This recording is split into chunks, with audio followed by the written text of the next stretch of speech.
have...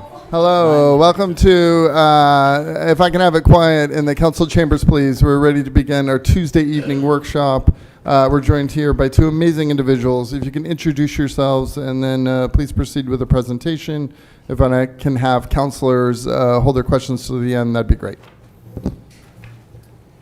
Good evening. My name is Craig Saddlemeyer. I'm chair of the Lewiston Housing Committee.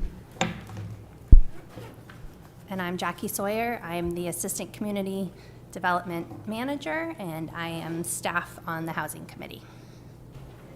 And tonight we are going to be presenting a draft, the sort of highlights of a draft lot rent stabilization ordinance that the committee has been working on over the past few months. We are going to, this is about a 15-minute presentation. It ends with some questions for discussion for those who had the time to read the narrative that we presented in advance, and that should be in your council packet. These are basically the questions at the end of that narrative. And because we are limited on time, we're really just going to get right into the presentation and some of these details, and we'll point you to the information supplied in advance that provides some of the context and how we've arrived at this. And some of that may come out in the questions as well. There should be 15 minutes for question and discussion after the presentation. So in terms of the timeline, if you recall, City Council issued the moratorium for lot rent increases, which will end in September. And at that time, Council asked the Housing Committee to work on a draft ordinance for your consideration to be acted upon by the City Council, ideally within that time frame. So that has been what we have been working on. We held a public forum on May 14th, where we had a turnout of upwards of 100 attendees, and very good discussion and feedback session. Tonight we are having this workshop. I'll remind the public that the workshop is to present information tonight as far as our progress goes. This is not the final draft of the ordinance. At each stage of this process, our work has been informed substantially by each public event, be it the forum or the surveys that we received, the committee meetings we've held. I imagine it will be shaped very substantially by this meeting and what we hear from council tonight. If the public has more comment that they wish either the council or us to receive, for the council, you can submit comments at publiccomment@lewistonmaine.gov. And if you want to send your comments to our committee, then please send it to our staff person, jsawyer@lewistonmaine.gov. And the Housing Committee also has a page on the website where we post our agendas and minutes from the previous meetings. I'll also say just one more table setting item sort of before we begin here. We've been doing a lot of work in a short period of time, again, to try to meet the deadlines that's been set.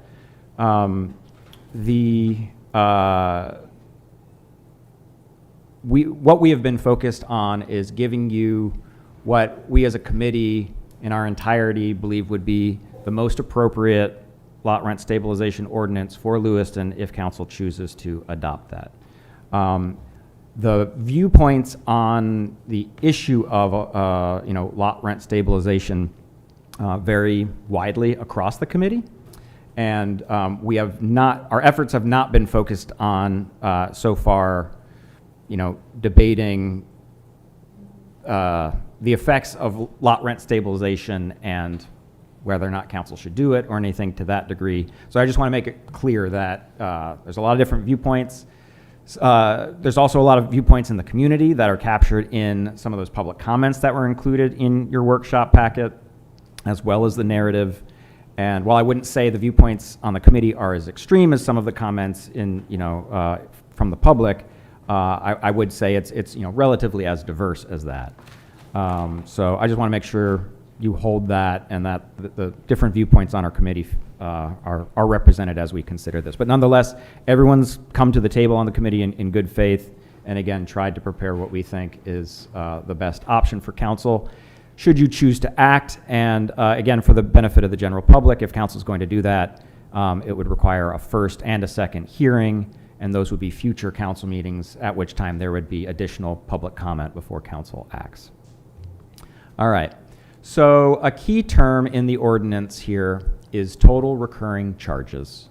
The idea of total recurring charges is that it's capturing both the lot rent as well as mandatory fees that may traditionally have been considered or ordinarily might be considered included in lot rent, but in some cases is not.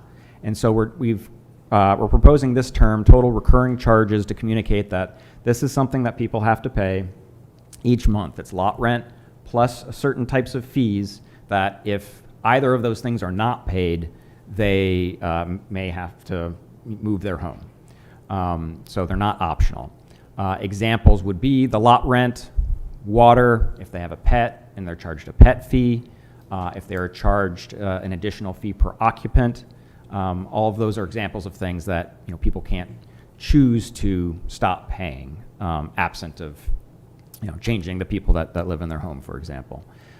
So you'd add all those things up, and those would equal the total recurring charge, which in some cases throughout this presentation will just be referred to as the TRC. Things that are not included in the TRC, again, optional fees, if there's fines or penalties for lease violations, or for folks if they do not own their mobile home and they both rent the lot and the physical mobile home on that lot. The TRC does not include the lease payments for that mobile home. Some other examples, if someone opts to pay the property manager for private landscaping on their lot, that would not be included in the TRC. If they're subject to a fine, again, for a lease violation, and we covered the rental of a mobile home unit. But even in those cases, I should state, even if someone is renting their mobile home, the ordinance still applies to the lot underneath that mobile home unit. We'll get to more of that in a moment. So the TRC can increase once annually. That's already state law, so we're just sort of reiterating that here. If the increase is going to happen, the park license needs to be current, and there can be no outstanding health and safety violations. We're not talking about a complaint. A complaint is not the same thing as an actual outstanding violation. If there's an outstanding violation, then increases cannot take place. It needs to be issued at least 90 days in advance. I believe that is also already state law. The notice needs to itemize the total recurring charge so that it's clear to the resident what is included in that. And it also needs to document, what is the dollar change from the current rent, what is the percentage change, which is going to help people understand whether it is in compliance with the ordinance or not, and then what's the new total at the end of that. And so after it explains that for the TRC, the notice can issue changes to other optional fees. And again, the ordinance, other than requiring the notice be formatted this way, it's not regulating how optional fees are set.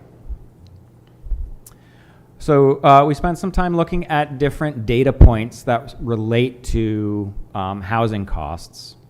So on the left side there, you've got the different types. You've got CPI, Consumer Price Index, that's so inflation for the Northeast, produced by the Bureau of Labor Statistics. That's the statistic that's produced monthly. You've got Social Security cost of living adjustments. You've got inflation for housing specifically.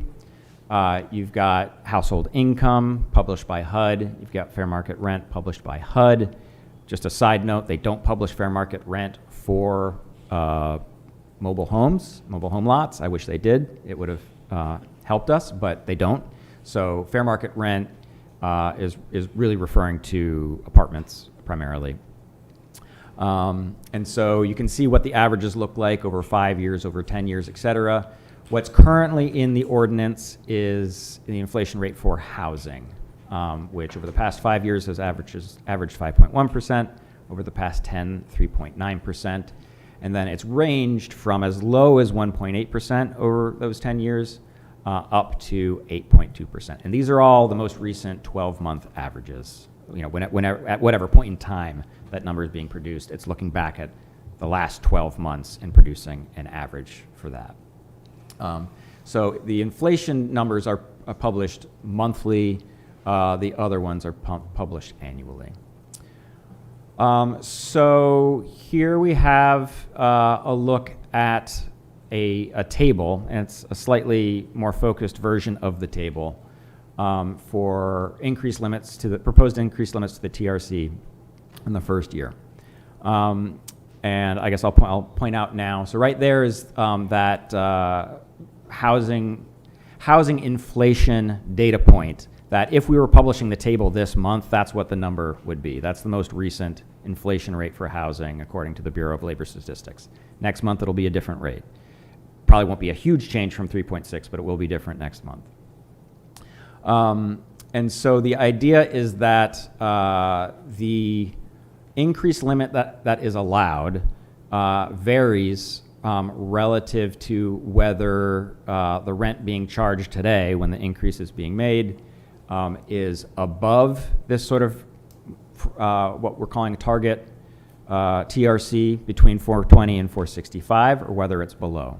So if they're below, if they're relatively low rent properties right now, they're afforded larger increases, and if they are high rent properties, they're afforded lower increases. But that's just for this year. So it changes each year, and what is a high rent property today might be closer to that middle ground number and be able to do those higher increases. It kind of depends on how aggressively they pursue the increases and also what happens with inflation. So it's a relatively responsive system. It's different than the way a lot of other communities have done it. Most of them have picked a flat number or maybe two numbers that it goes back and forth between, and I can speak more on that. The narrative speaks more on that. Anecdotally, I haven't done this deep dive, but in speaking to people in other communities, including Auburn, including folks that have been paying attention to other communities that have passed these ordinances, Lewiston has a wider range of lot rents than many other communities do. So we have more to account for. And that is how we arrived at this table. We certainly did not start with it. It was a lot of public input and debate as a committee that led us here. So I understand it's particularly if it's the first time people are seeing it, it feels a little complicated. It is certainly more complicated than a single number. What we were trying to do here is be responsive to the range of rents that we have, and for folks who have been able to keep their rents very low, not lock them in permanently at a rate that is perhaps meant to address a higher rent property. So on this next table, what I was just showing you was basically the first two columns of this table. Because there's a few services that ordinarily are considered to be in lot rent, but sometimes they're not. So the table is breaking this down into whether water, sewer, and trash, the provision of those services is included in the total recurring charge, or whether those are separate. People have to provide those things privately for themselves, or are they provided as a separate fee by the property owner. So just as an example, if someone's total recurring charge includes water, includes sewer, but they have to somehow dispose of their own trash, and that the manager doesn't handle that for them, they choose that column, and then if their current rent is, let's say it's $400, so between $393 and $438, then the increased limit that they'd be looking at for next year in terms of what their owner could elect to require is an increase of 3.6%. There is an idea of maybe making a website, if council wants to go with this, that would make it even simpler for folks, but I think after using the table once or twice, most folks could get the hang of it. So we've also, this is, again, very much a draft scenario. What is the ordinance that's been proposed to you has a 2% floor on this. So basically the limit is never going to go below 2%. And it's got a 20% max. So it would never go above 20%. It sounds extreme. That may sound extreme. the housing inflation, again, the highest that housing inflation has been over the past 10 years is 8.2%. So 20% seems very unlikely, but the idea here is that it's responding to, if that's truly what inflation is, it's allowing it up to a point. But again, this is the max scenario, so it's not very likely. Here is 5.1% has been the 5-year average. So if you averaged over the past 5 years, these are what the increase amounts would look like. And again, that column on the right is including the provision of water, sewer, and trash. So if all of those things are included in the TRC, then whichever range you fit in, that would be the allowable percentage increase for the next year. And the notice you get would basically have to do this math for you. It's up to the resident if they want to verify it, but the park owner would have to follow that. We're getting close to the end here for question and discussion. So exemptions to the increased limits. If a park is owned by the residents, resident-owned community, the increased limits they are exempt from. The rest of the ordinance they are subject to. If a lot specifically, so that was for a park, if a lot has more restrictive affordability requirements for some reason, it'd probably be like, I don't know, if there's a HUD contract that requires rent is capped at a low level, then the increased limits don't apply there. It does not apply to the rented mobile home. Again, it still increased limits still apply to the lot itself, but not to a rented mobile home. And if a new lot is developed, either an entirely new park or a new lot, they can set the initial TRC at whatever amount they want. And then after that first year, the increased limits are in effect thereafter. And then we're also proposing that if a park or a combination of parks adding up to 25 licensed lots or less that are under the same owner are basically like those lots would be exempt from the increased limits here as well. So they still have to issue the notice. They still have to say what the TRC is, but parks of that size or combinations of parks of that size under the same owner or fewer can increase the lot rent to whatever level they choose. And then we're almost there. So the ordinance also has a provision where park owners can apply to increase an additional amount beyond the increased limit. They have to provide documentation to show the need. The costs need to correspond to the services that residents are receiving, such as capital improvements. They can't apply every year. The applications need to be spaced out at least every 36 months. They need to show the proposed budget and justify the increases. We have a number there basically that does allow for positive net cash flow, but it is restricted. I'd say I don't know if that number looks high or low to other folks, but it's a pretty modest positive net cash flow that's allowed. And it's still subject, that's basically like the eligibility criteria. It's still subject to the administrator or board approving the application. So the ordinance includes a rent stabilization board and currently proposes seats for housing management, someone with finance expertise, someone representing a tenant perspective but is not a park tenant themselves, a city staff person, housing committee member, and then other seats, and no one with a direct stake in Lewiston mobile home parks would be able to serve. All right. 18 minutes, sorry. So now we're at questions. And you have them in front of you. Maybe I don't need to read them aloud for you. They're basically asking what you think of each thing that I just presented. So with the limited time that we have, I know you've got a busy agenda. I guess I'd invite you to speak to the parts that you're most interested in rather than requiring everyone weigh in on each question. But. Thank you, Mr. Sotomayor and Ms. Sawyer. Thanks for all your hard work on this. Councilor Harriman, yes. Thank you. Thank you to you both and to the whole committee for all the work you put in on this.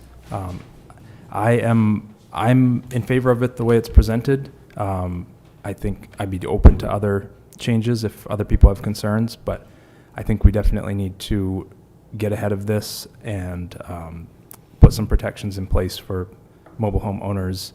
I think it mentioned in your memo that they are especially a captive consumer, unlike a homeowner who owns the land and the home, and unlike a apartment renter who doesn't own, doesn't have any equity stake.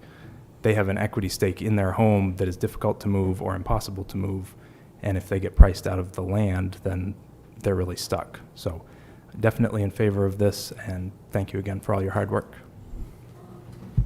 Councilor Chittum. Thank you, Mr. Mayor. When I first looked at this, I was overwhelmed by the complexity of the calculations. It took me a while to get into it and to understand. I think it's, in answer to your first question, from my perspective, a better approach than picking a flat number or a single number, particularly since this number is going to be calculated by the Rent Stabilization Board and published on an annual basis. This is not reviewed every time there's a request for an increase, so it's a presented number.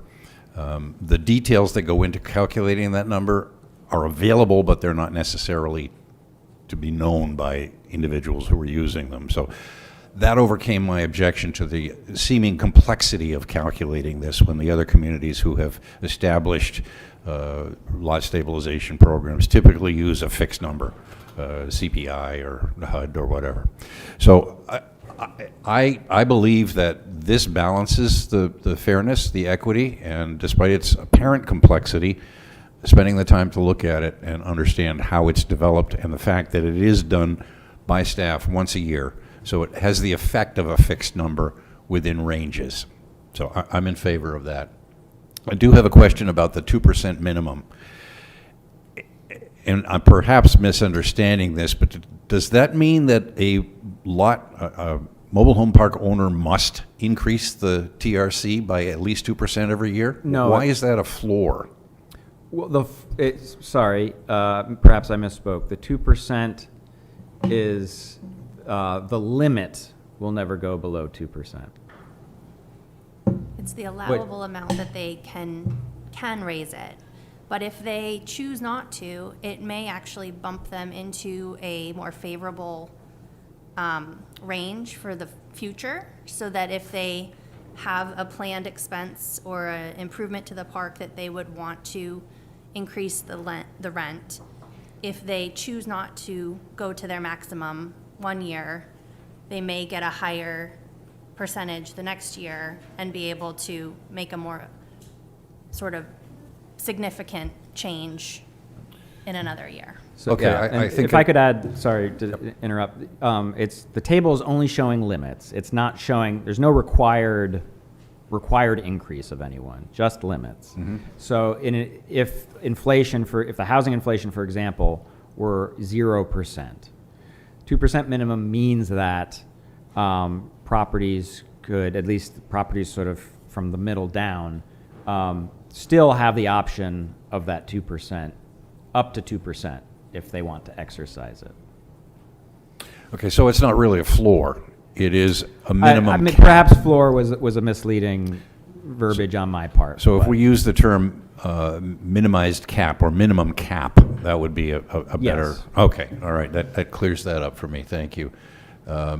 I do have a lot of detail, but I don't want to waste this opportunity, and I think perhaps what I'll do is communicate with Ms. Sawyer specifics on the comments I have on the draft ordinance. Again, this is a complicated piece of legislation. I applaud you and your committee for pulling it together. In my reading, it is perhaps the most comprehensive lot rent stabilization ordinance in the state of Maine. I would love to see this adopted as other communities. So thank you for the absolute amount of work, the heavy work that went into this. Councilor Martell. Thank you, Mr. Mayor. Thank you guys for your presentation tonight.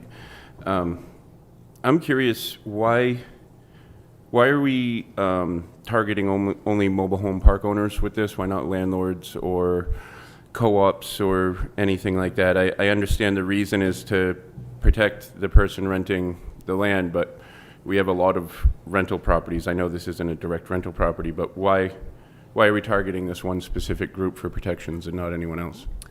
I would say that's a question for council. I think, our committee was responding to the council request that we focus on lot rent stabilization for mobile home parks, and so we have focused on that charge.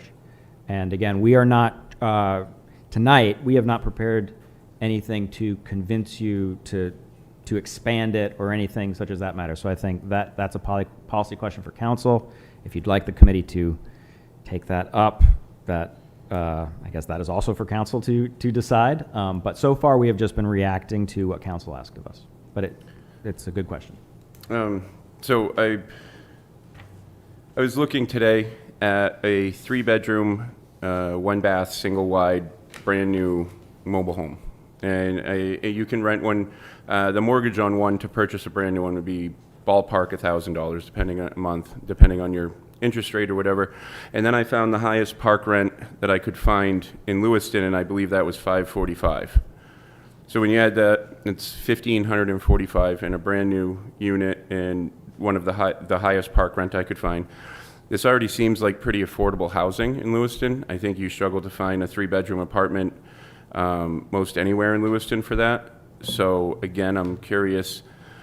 This is affordable housing, and we need that. So do you have any studies, or have you looked into it all, like the chilling effect it might have on future investment for new parks or expansion or anything that we could have for? Good questions. And I'll try to be brief. So we touched on some of that in the narrative. I think there's any kind of rent stabilization. One of the industry counter argument is concern about reducing the chance of future development. And I think there's a logic to that. There hasn't been any new development in Lewiston since I think the last park was around 2002.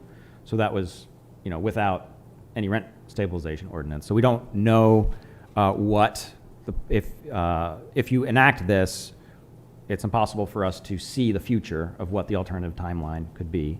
But I think that, that's a legitimate thing to hold, I guess, with the other concern about displacement or price gouging, et cetera.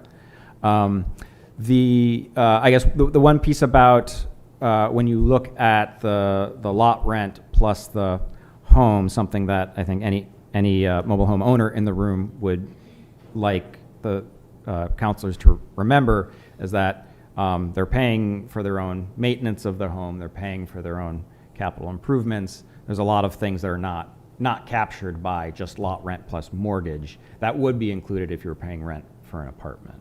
But they would still retain the value if they did capital investments or improvements or renovations, because they still own.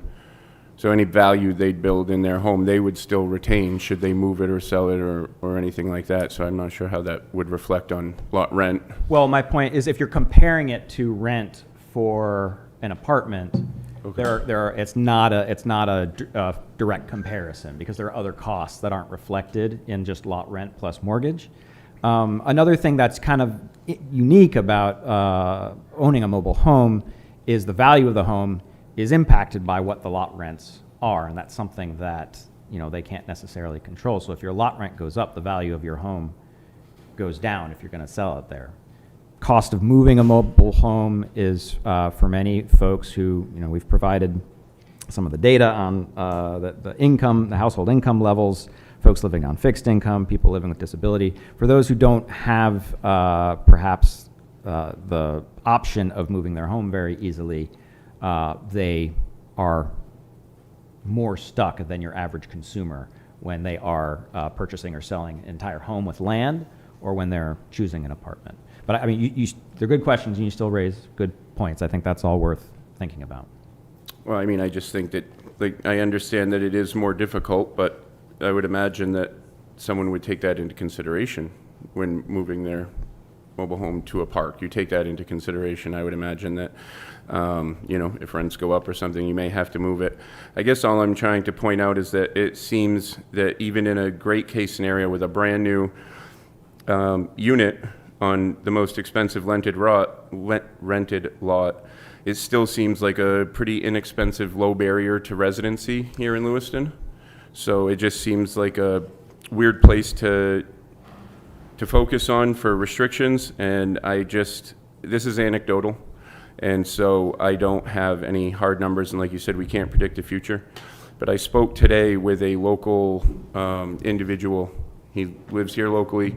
Him and a few partners own several small parks in the state, and they went to go try and sell their interest in those parks. And earlier this year, he provided me documentation, or within the last year, he had an offer, and that offer has gone down 25% now, and it's been frozen to the buyer because of all these rent ordinances that are going in.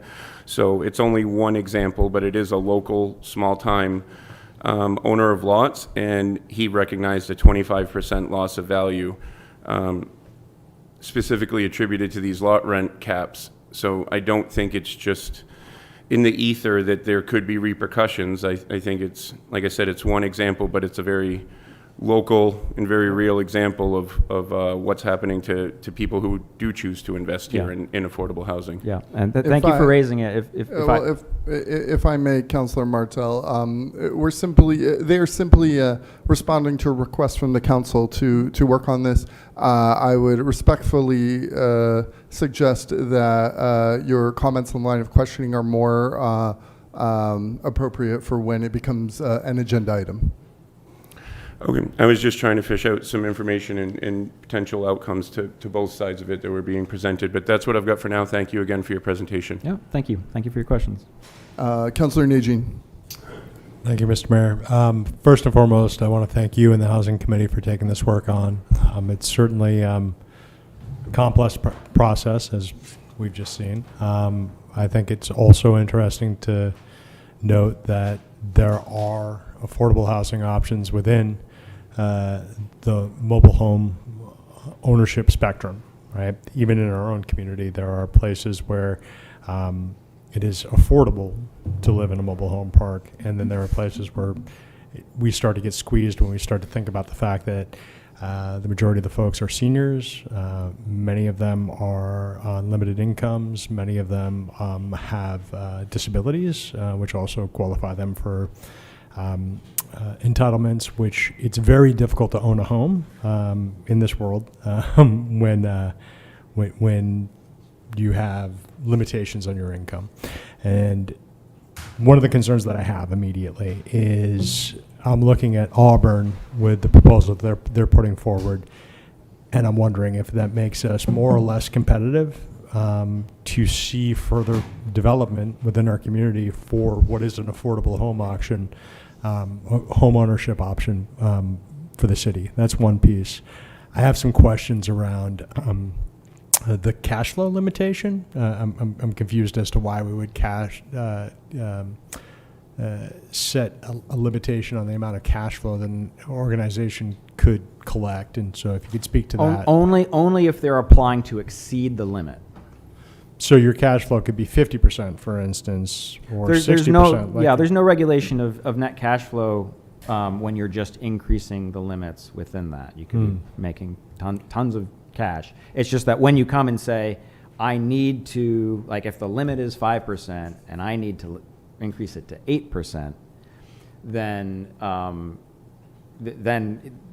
cash flow is being scrutinized, because it's like, well, it's been a highly profitable property, and you still have lots of like you're still going to end the year very positive, and like make this capital improvement you need to make. Then in that case, like the 5% limit would stand. We're not going to increase it to 8% just to have even higher cash flow. So, okay. Yes, that's why it's defined only for those applications. Okay, understood. And I guess like one of the other questions I have is when we're looking at these models, when I went through the examples of the 4 other communities that have rent stabilization programs for mobile homes, this was definitely the most complex, and understanding why, because we're talking about several different mobile home parks that have a varied pricing model, but it seemed to be the second most restrictive after Sanford. And I was just wondering if you could kind of speak to that model, because other communities are capping at either the higher amount of CPI or 5%. I wouldn't characterize it that way. I mean, again, ours is just, it's a much wider range. So it kind of depends on, which end of the range you're on in terms of whether it's more restrictive or not. So Old Orchard Beach, it's just 5%, kind of no matter what. With Waterville, theirs adjusts with Social Security income cost of living adjustments. That averages slightly less than housing CPI. Searsport was inflation, so the Northeast inflation number, not housing inflation, plus 2%. So theirs is that's basically, if you take the last 10-year average, their lowest limit is 2.7%. It goes up to 9.6. Sanford is pretty low. It's just 3% or CPI, whichever amount is less. I think I've described sort of how we arrived at our place. The limits, going back to the table real quick, let's go with the 3.6% scenario. I'll go with this so it's a little easier for folks to look at. I mean, if you're a lower rent property, you could be looking at 7%, 10.5% increase in the first year. If you're kind of in that middle range, then you're looking at 3.6%, and then it goes lower for those higher rent properties. But if you go up to, if it's 5.1%, which again was the past 5-year average, we all know we've had higher rates of inflation. So the last 5 years have been more aggressive rate of inflation than the past 10. Those higher rent properties are looking at, maybe 3.5%, possibly 4.5%. I don't think it can be characterized as more restrictive. I think it's just a more nuanced Because it's system. based on the fact that in some of these mobile home parks, the rent is actually probably below market, and then other cases we've seen great increases Right. over a short Yeah. period of time. And Yeah, I totally do want makes to sense. I do want to add to I think the property owner that Councilor Martell was referring to is someone I've spent a lot of time talking to over the past number of housing committee meetings and in between housing committee meetings, and actually has provided a lot of useful, productive feedback that has led us to this idea. Because for folks who have kept their rents very low, we don't mean to permanently lock them into that. And the other thing I think that is worth mentioning for everyone's thought process here is that there has been, when a lot of people moved into these mobile home parks many years ago, when the culture of the economic culture of how mobile home parks are run was different. And that culture has been changing over the past couple of years with new private equity, out-of-state private equity investors that have been buying up a number of parks, and that has been disrupting what people's expectations are of how a mobile home park is run. And that's kind of what led us to this point. Thank you very much. I think while the proposal seems somewhat complex, I understand why. I needed a little bit of time to sit with it, and obviously we'll have much more time to work through this. But I do think it's incredibly valuable to protect vested owners who have, by and large, very limited availability to increasing incomes. And so it makes sense to me. And I thank you again for all your work. Thank you, councilors. Is there? Okay, Councilor Roy. Yes, Really quickly. Yeah, thank you. Thank you both for presenting, and thank you, Housing Committee, for just all your hard work, the ideas that you put forward. This is really, I'm humbled to be part of such a great crew, so I appreciate it all. Appreciate all your hard work. Thank you. The Honorable Craig Settlemyers was reading my mind and bringing these questions back up. These are the questions that you have for council, correct?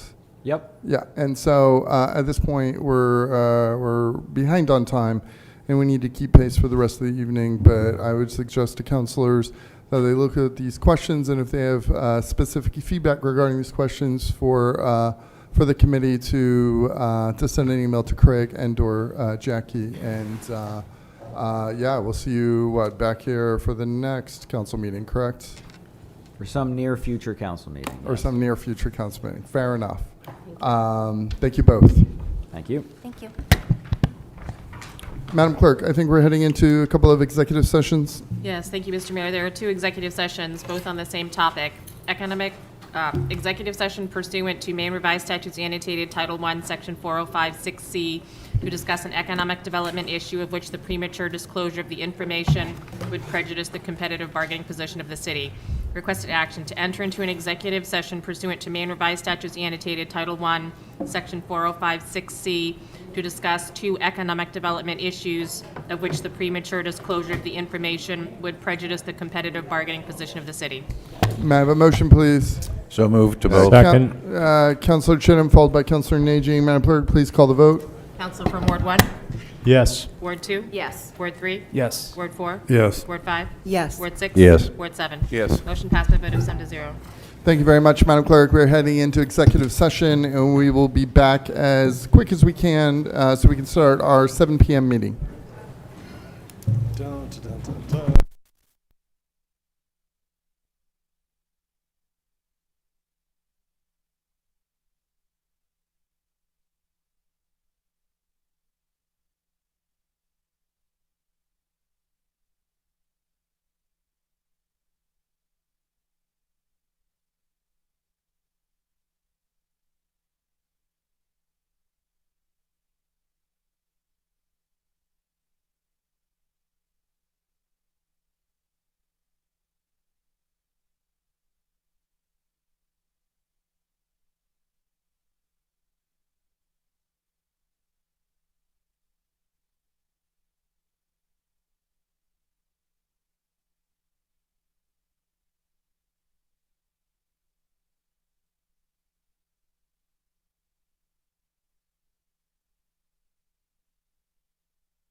Hello, welcome to our Tuesday evening council meeting.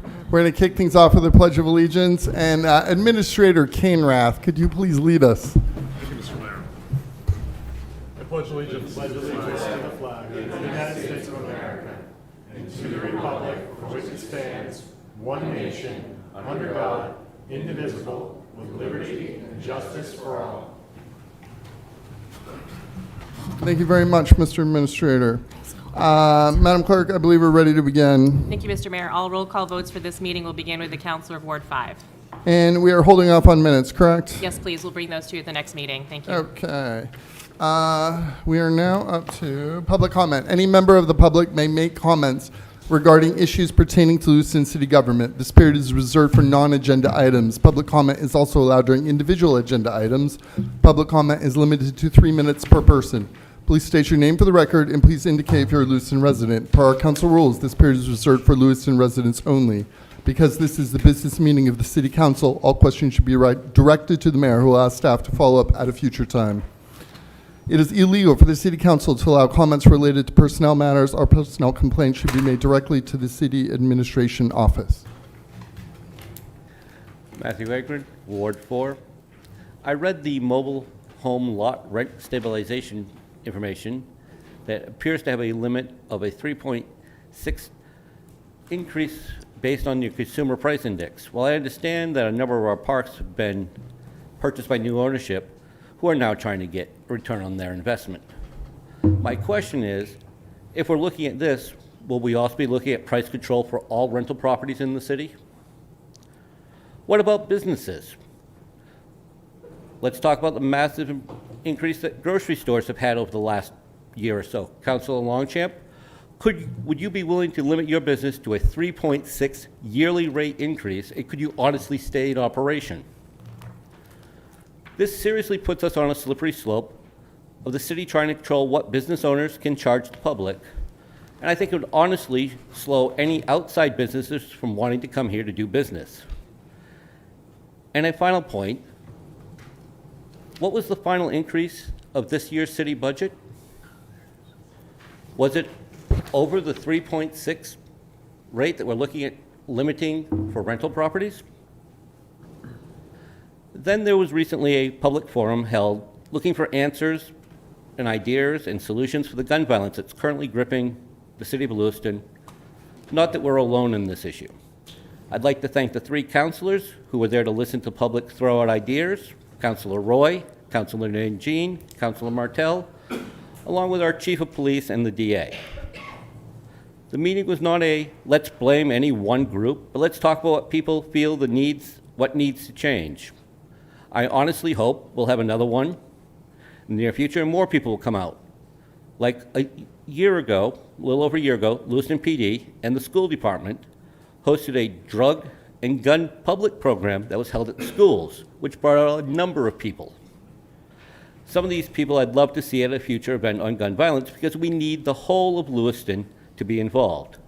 We cannot stick our hand in the sand and not say or see what's going on here. Lewiston PD is doing all they can to solve these crimes when it happens, but they need the whole community involved to solve them. We also need better funding for our DA office so they can become fully staffed, and we need places for these younger offenders to get real consequences for their action, not just simple slaps on their hand and released back in the community without any public problem. Further public comment? Can I test my voice before you start the thing so the mayor will listen to make sure my voice is okay? Is it okay, Mayor? I think we're great. Please continue. Okay. Ronnie Parity, Ward 6.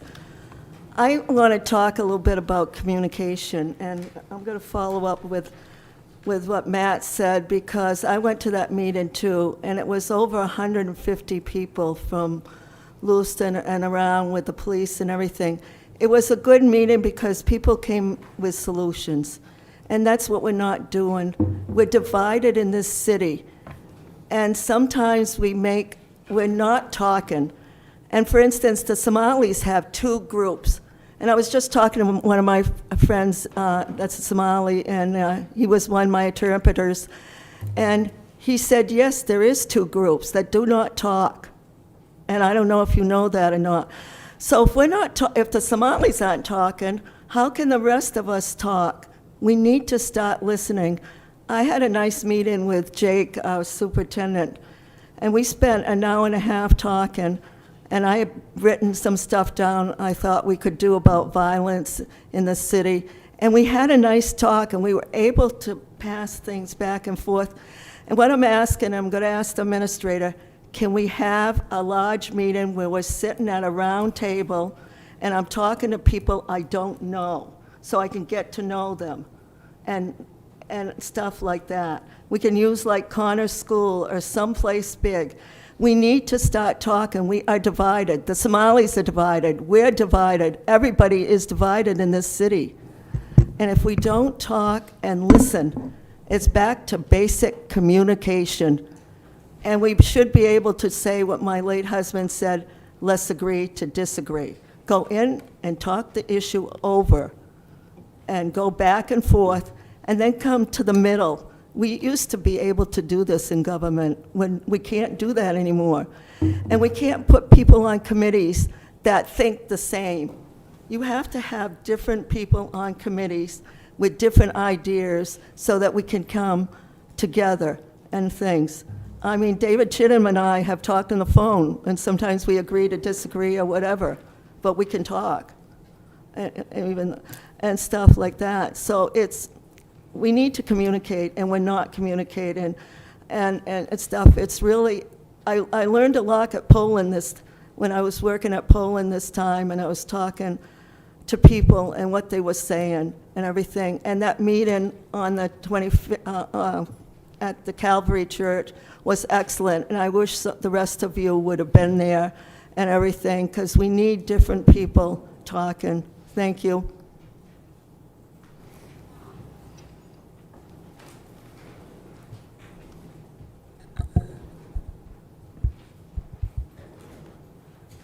Melissa Dunn, Blake Street resident. No. On Wednesday, June 3rd, I was in Lewiston when I saw scores of police cruisers from around the state patrolling the streets. The cruisers, mostly K-9 units, were traveling in groups of 4 to 7 through the so-called tree streets. It was intimidating and frightening presence, even to me, a 65-year-old white woman who has worked closely with police officers. As I stood on the corner of Pine Street and Howe Street, a black male teenager walked down Pine Street and turning onto Howe, and then crossed Howe Street. He wore a crossbody bag, his hands were empty, and he was walking at a normal pace. A Brunswick police cruiser was parked on Howe Street as the youth walked across the street from the cruiser. 2 officers exited the cruiser and called the youth to them. He turned around and complied. I could not hear the conversation, but observed them as they stood close to him, and one officer patted his body and his bag. And an observer yelled to the youth, "You don't have to consent to a search, and are you a minor?" After the second time, the observer said, "Are you a minor?" The officers let him go. He walked away, and the other observer offered to walk him home because he was shaking. This experience was traumatic. I called the PD non-emergency line and was told the other police departments were assisting with patrols, and then I read that the police were conducting training exercises. And from the statement from the police, it said that the other departments were conducting patrols of people on probation or on conditions of release. And what I observed was a teenager who was stopped and frisked for walking while black.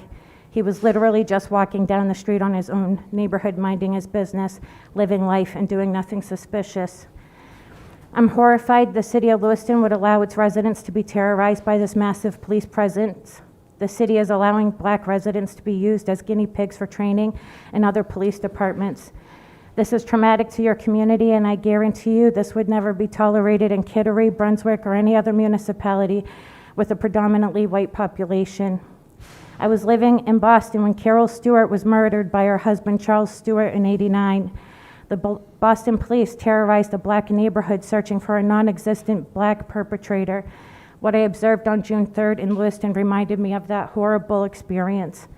All residents of Lewiston deserve to feel safe in their homes and in their neighborhoods. You are allowing members of your community to be traumatized by the agency responsible for protecting them.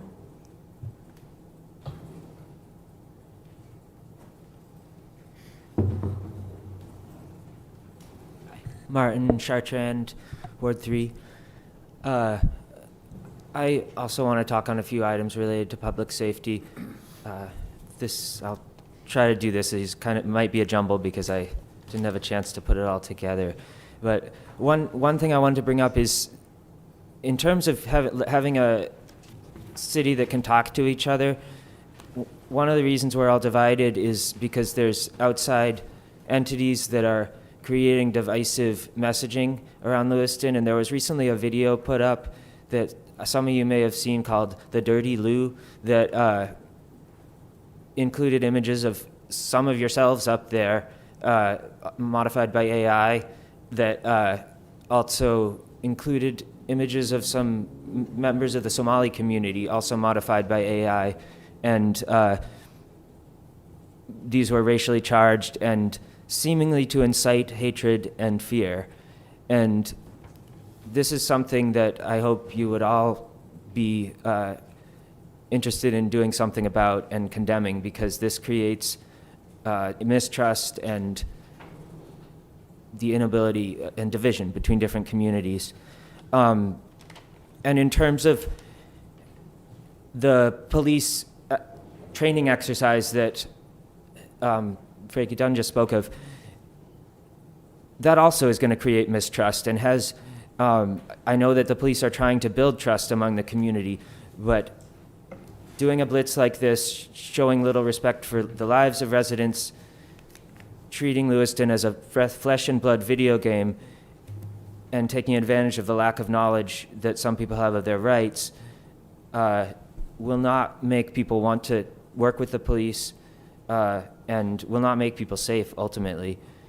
I also am struck how last night the Finance Committee approved a purchase of a drone for $260,000 over 5 years or something, for use of the police. And whether or not there are good uses for this, it does strike me that in an era where we're cutting school staff, we're spending this much money on new technology that's going to be used to surveil and potentially arrest marginalized people, when our staff in the schools, like social workers, the multilingual coach, and some of the special ed administrators who also work with marginalized youth, are being cut, so that we're creating a future where youth haven't had the support, and now we're going to spend more money to arrest them.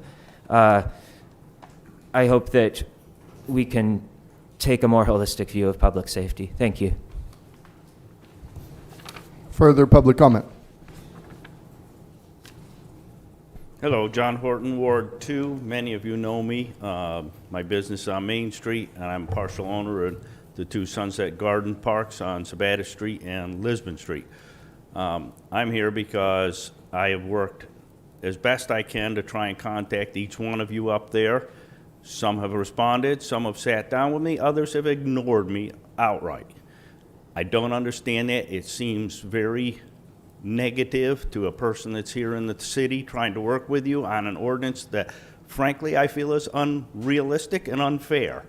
You know, somehow you've determined that a mobile home park is low-income housing. It is not defined as low-income housing. It's more affordable housing, but it has no federal, state, city tax involved in it in any way, funds, benefits, nothing. It's privately run.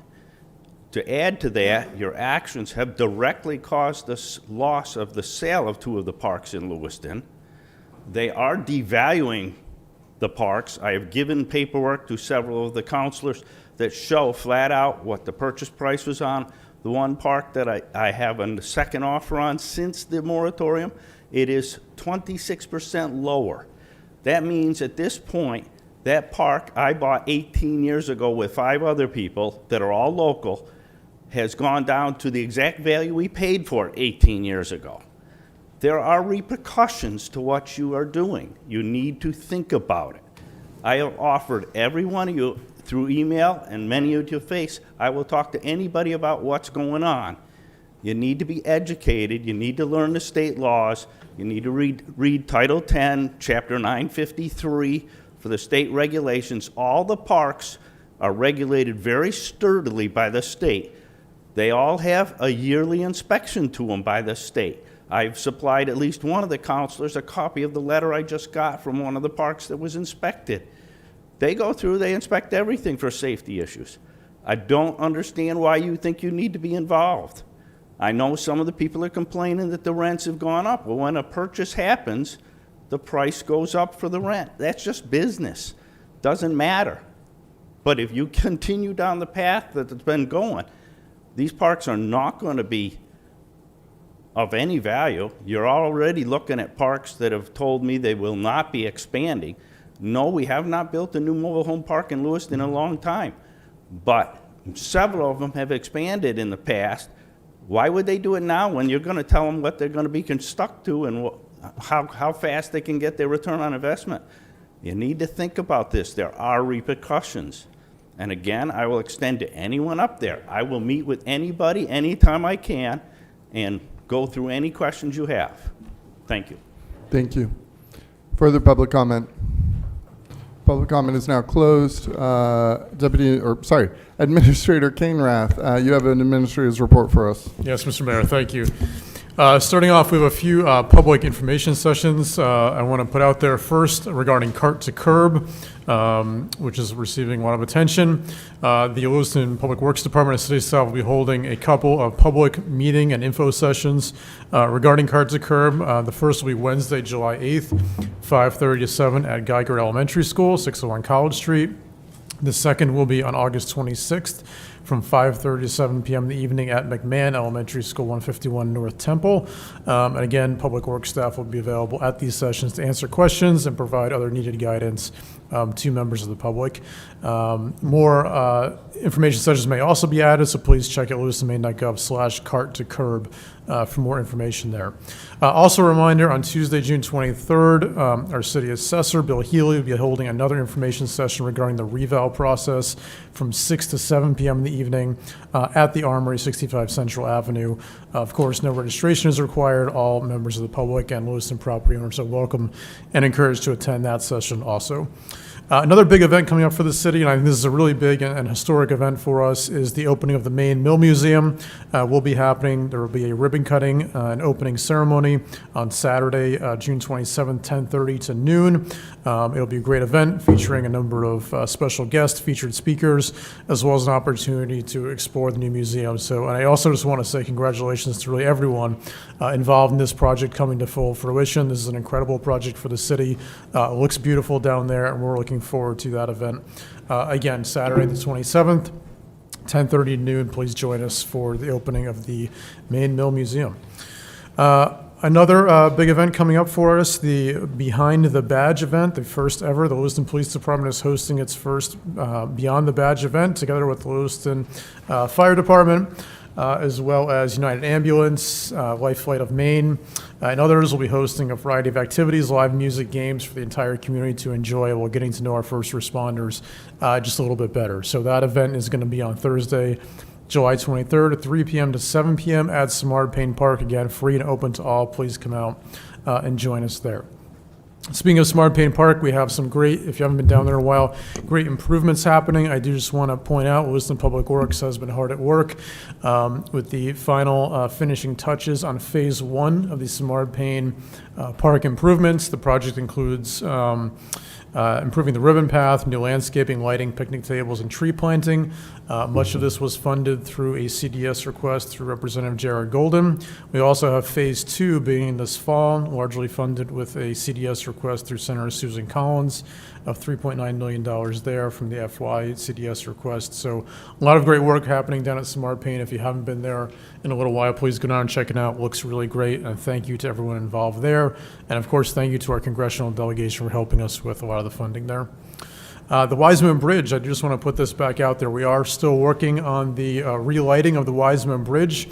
Maine DOT has signed off on the project. We are taking it to the Historic Preservation Review Board for approval there. And we are going to be ordering new historically accurate globes to be put back on the bridge, as well as exterior electrical conduit that will be run to light up the bridge for the first time. I've been able to determine since at least the late 60s, early 70s, so it's been a long time that the lights have been off. And next year, the bridge will also be marking its 100th anniversary. It was built in 1927, so I think it's timely for its 100th anniversary. We're going to be relighting it, and I hope we hold a rededication ceremony for this bridge that's given our city 100 years of service. Some other just signs of summer coming up. The Kennedy Park Pool will be opening on June 25th. It will be open Tuesdays through Fridays, 12 p.m. to 5 p.m., and Saturdays, 11 to 3. The pool does require membership for entry, so please visit lewistonmaine.gov/KPP for the pool. Thank you to our Parks and Rec Department for their work in getting this together. I also want to recognize some work that's happening from our Public Works crews. Reggie Poussard's team at LPW has recently finished, these are sort of interesting, installing 30-gallon trash cans replacements in high traffic areas. However, these trash cans hold 4 cubic yards of waste underneath them for additional capacity. There is a flange that closes to keep odor from being a problem, and it does have additional locks, but these are interesting cans. We have, again, 10 of these being installed for some additional capacity there. So those have gone in just recently. Also, you may have noticed there's been some great work happening with some gardening and beautification projects around the city. A number of new trees being planted. I want to point out on Howe Street, they did the paving and sidewalk project. New trees have gone in, as well as tree guards just today. They look pretty good. Also, we did over 94 knockout roses on Cedar Street near the Peace Bridge. They look pretty good as you come into town. The red roses are now in the middle on the island there. And they've done some other really interesting plantings also around the city with some ornamental plantings, including an orange dream Japanese maple, a Joe Cozy Japanese umbrella pine, a rare spire-like evergreen with glossy umbrella-style needles. So these are all great plantings, and again, why are we doing this? Beautification and the aesthetics matter of the city. They encourage economic development. They have a whole host of other benefits, and really in the grand scheme of things, they don't cost a lot. So we're doing a lot to make the city look its best. I want to thank our Public Works crews for their efforts and everyone else involved. Looks great, and more to come. Thank you. Thank you, Administrator Kainrath. We appreciate your service to our city. Madam Clerk, I think we're ready for item number 1. Okay, great. Item number 1, public hearing for approval of an outdoor entertainment permit for the Beyond the Badge event. Requested action to conduct a public hearing on an application for an outdoor entertainment event for the Beyond the Badge event and to grant a permit for an outdoor entertainment event as required by the City Code of Ordinances, Chapter 10, Article 1, Section 10-3, to the Lewiston Police Department for the outdoor concerts for the Beyond the Badge event to be held at Samard Payne Park on July 23rd, contingent upon positive recommendations from the Police Department, Fire Department, Code, Health Officer, and Land Use Inspector regarding compliance with all regulations and compliance with all city ordinances. May I have a motion, please? So moved. Councilor Najin, second by Councilor Harriman. Discussion? Public yes. Councilor Longchamps. Thank you, Mayor. They've worked really hard to put this event together. I think it's really great for the community. We talk about trying to bridge that gap between law enforcement, first responders, and community members. So this is a great way to start, and I hope we have many more in the future. Thank you. Public comment for this agenda item. Back to the council. Madam Clerk, please call the vote. Council from Ward 5? Yes. Ward 6? Yes. Ward 7? Yes. Ward 1? Yes. Ward 2? Yes. Ward 3? Yes. Ward 4? Yes. Motion passed by a vote of 7-0. Item number 2. Item number 2, public hearing for approval of an outdoor entertainment permit for the skateboarding event. Requested action to conduct a public hearing on an application for an outdoor entertainment event for the skateboarding event and to grant a permit for an outdoor entertainment event as required by the City Code of Ordinances, Chapter 10, Article 1, Section 10-3 to the Lewiston Recreation Department for an outdoor music event for the skateboarding event to be held at Kennedy Park Skate Park on July 12th, contingent upon positive recommendations from the Police Department, Fire Department, Code, Health Officer, and land use inspector regarding compliance with all regulations and compliance with all city ordinances. May I have a motion, please? So moved. Councilor Second. Chittum, second by Councilor Najin. Director Welsh, it looks like you're here to kick things off for us. Gladly. Nicole Welch, Recreation Director for City of Lewiston. On July 12th, we're looking to do a first of hopefully many series of partnerships with Benny's Beef. We've been working with TJ and Caitlin to kind of amplify a skateboard extravaganza. Benny's Beef and now the Recreation Department, we've been asking for donations of lightly used or new skateboards, helmets, knee pads, shoulder pads, not shoulder pads, knee pads, wrist pads, and elbow pads as well. So that way we can be giving away skateboards to members of the community who might want to pick up skating. And the event will be held at Kennedy Park Skate Park to kind of amplify and activate that space in the middle of the summer. There will be some music. We're not going to be doing live music. It'll just be sound amplification with some music for the background and such. There aren't major highlights happening throughout the day, but we'll be there for 3 hours or so. We're going to find a food truck to work with us and basically just give a good, positive, free event downtown in July. Thank you very much, Director Welsh. Really happy about Benny's Beef, one of our newer businesses stepping up here for the community. I received an email request to kind of tidy up the skate park prior to the event. Have you been in touch with Public Works? Not yet. We will connect with them to kind of finalize all the special event stuff, and that will also include doing a sweep of the area. I will let you take it from here, Director. Further questions, comments from the council? Yes, Councilor Longchamps. Thank you, Mayor. Yeah, I think this is going to be a great event. Thank you for working with that restaurant. I'm really happy that they want to invest in our community. I think this is great for downtown, and I think the more positive things we can have, the better. Thank you. Public comment for this agenda item. Back to the council. Councilor Najin. Yeah, just to reiterate, thank Benny's Beef for the support. Thank the Recreation Department for looking at the skate park as an asset, because I truly believe it is. I'm glad to see that we're using it for public benefit through the city. Thank you. Madam Clerk, please call the vote. Council from Ward 5?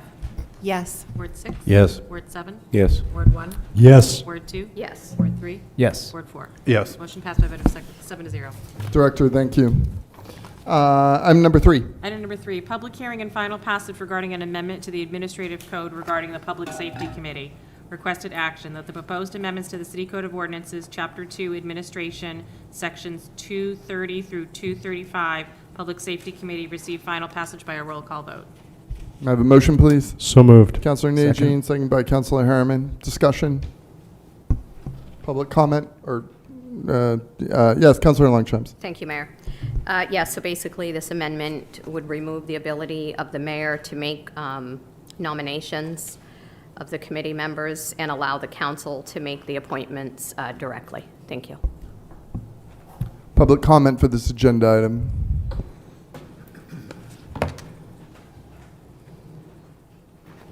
Ronnie Parity, Ward 6. I agree with changing it over to the city council. I feel sometimes the mayor only picks people that are his friends that agree to the same thing. You can't have a committee that thinks alike.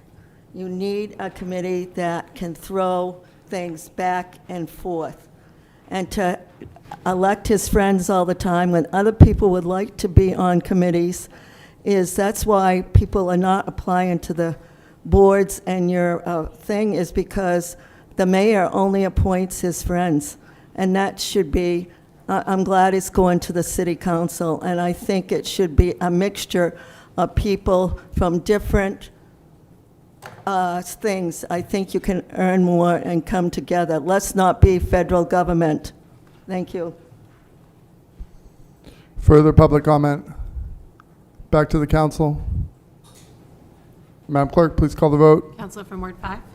Yes. Ward 6? Yes. Ward 7? Yes. Excuse me, Ward 1?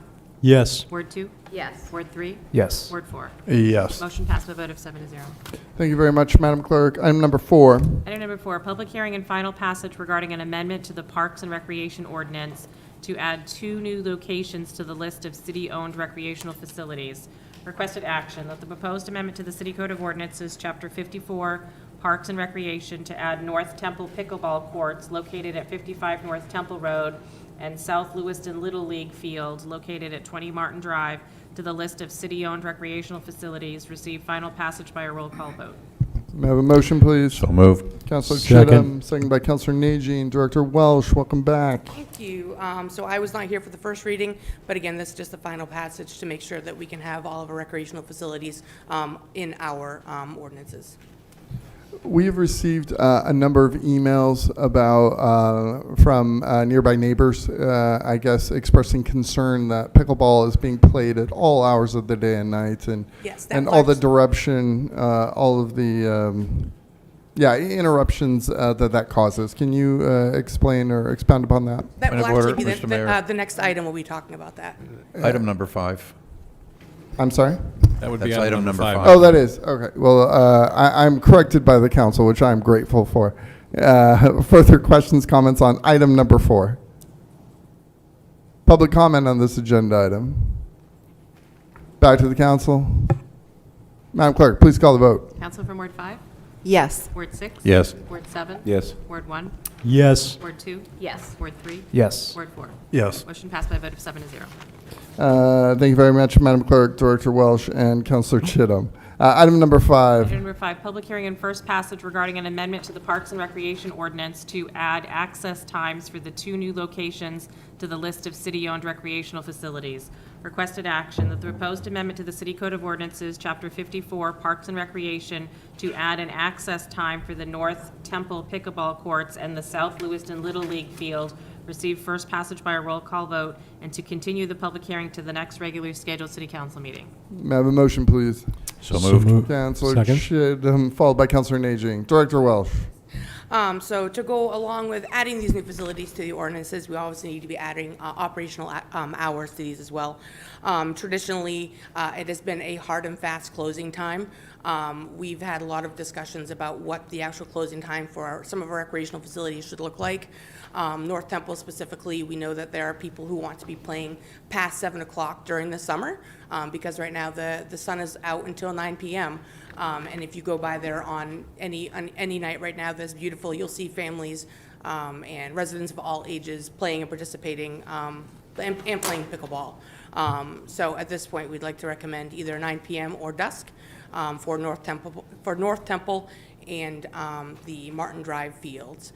Specifically to ordinance enforcement, I know Chief Conley is here to speak on that as well, if there's any specific questions. Is Chief Conley here? I guess could you just speak on that right this second if you can? Certainly. So I would definitely support the REC's and PW's recommendation on the time for this. I think one of the challenges we have in Lewiston is activities, free activities, recreational activities for all. And North Temple is full all the time. And as Nicole mentioned, you drive by there and you see retirees playing with 10 and 11-year-old kids, showing them how to play pickleball. So it's a great activity. It's a free activity. It's a healthy activity.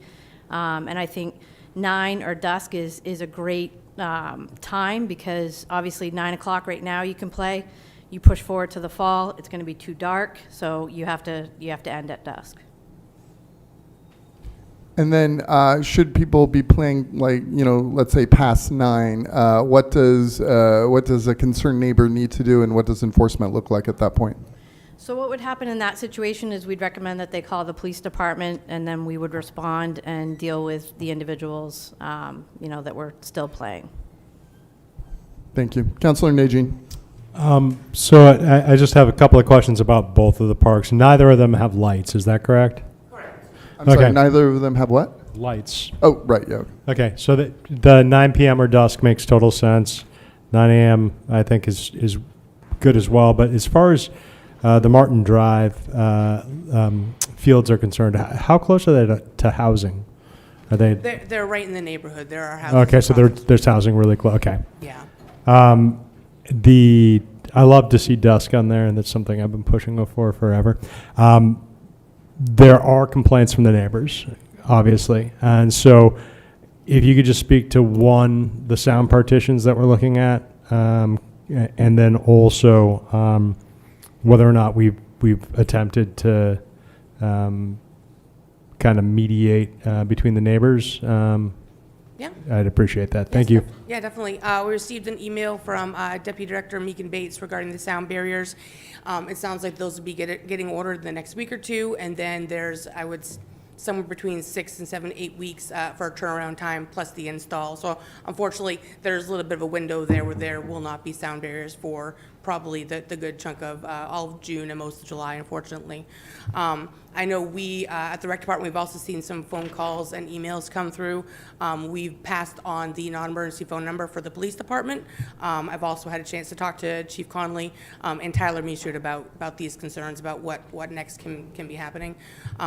From what I understand, it might not even be so much like the pickleball players. It's people coming to the courts when it's dark out, playing loud music, shining their vehicle lights on the court, which I completely understand that can be very frustrating if you're a neighbor to one of those courts. So it sounds, again, from conversations I've had with the police department, they're aware of those issues and they're doing their best to try to mitigate those. Perfect. Thank you so much for that. And I had imagined, even in the wintertime, the pickleball courts are closed, I assume, during the winter, but the pickleball players don't go out there and like shovel it all off and try to play? Nope, they don't. They come indoor, and we have about 13 hours a week of pickleball at the Armory. Okay, yeah. Thank you. Yeah, and I think one of the other barriers or obstacles that's kind of a piece of the puzzle right now is the Lewiston High School tennis courts that also serve as a public pickleball place. Those are currently still being renovated. Fingers crossed they'll be done by the second or third week in July. So those also have pickleball nets on those, or pickleball courts where people can bring in their own nets, and there are also lights there too, so that way the evening dusk players or people who are looking to play for a longer period of time after 7, 8 o'clock or so, they'll be able to go use those lights and play later in the night. Thank you. Councilor Harriman. Thank you. Regarding the music, is amplified music allowed at these facilities? Not without a permit, to my best of my knowledge. Okay, thanks. To that point, do we have, when you go to our Kennedy Park pool, the pool rules are posted. Do we have pickleball court rules posted? Yes, and right now it does say 7 o'clock on the sign, but since North Temple pickleball courts are still a new facility, so we're learning how it interacts with the community and the public, and it's clear that 7 p.m. is not really working for people who are looking to get some late afternoon, evening activity. So we'd like to change that to that 9 p.m. dusk area. Okay, and do the rules also state like no amplified music, no this, no that, or is it just simply stating the hours? There are several other rules specifically talking to Lewiston residents and their guests, no bikes, no motorized scooters and such. But if there's not anything specifically identifying the amplified music, we're going to have to do a new sign anyways, so we can I can talk to Deputy Director Bates about adding that on there. Okay, excellent. I guess my first thought would be to address all of the concerns, put them into rules for the new sign. Was there a hand down here?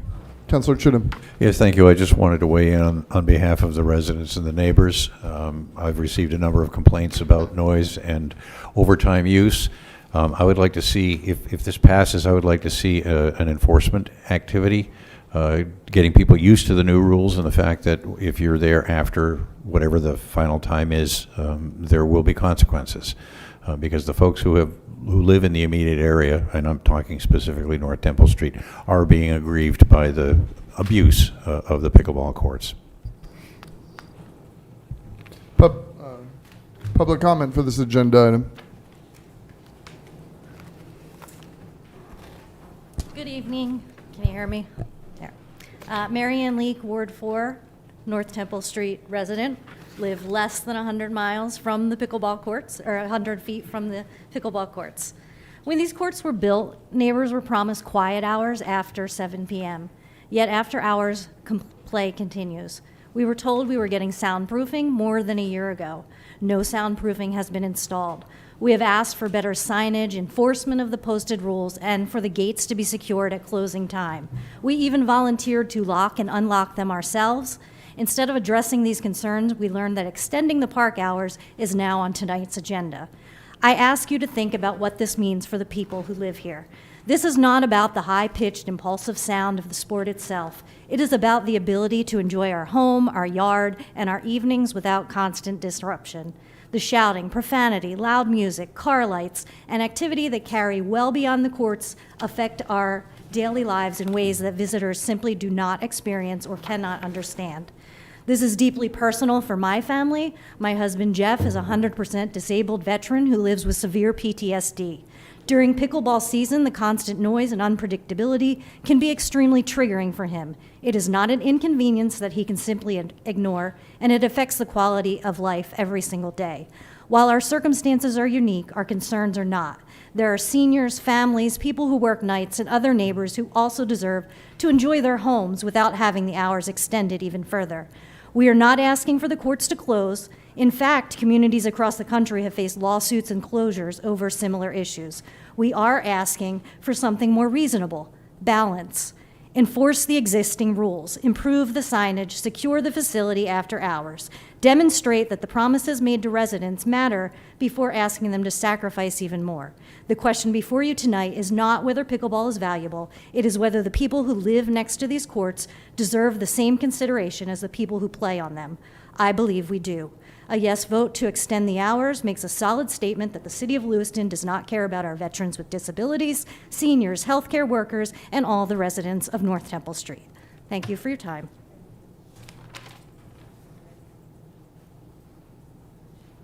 I'm Nikki in Lewiston, and I would just like to say it's not right to extend hours that were never honored to begin with.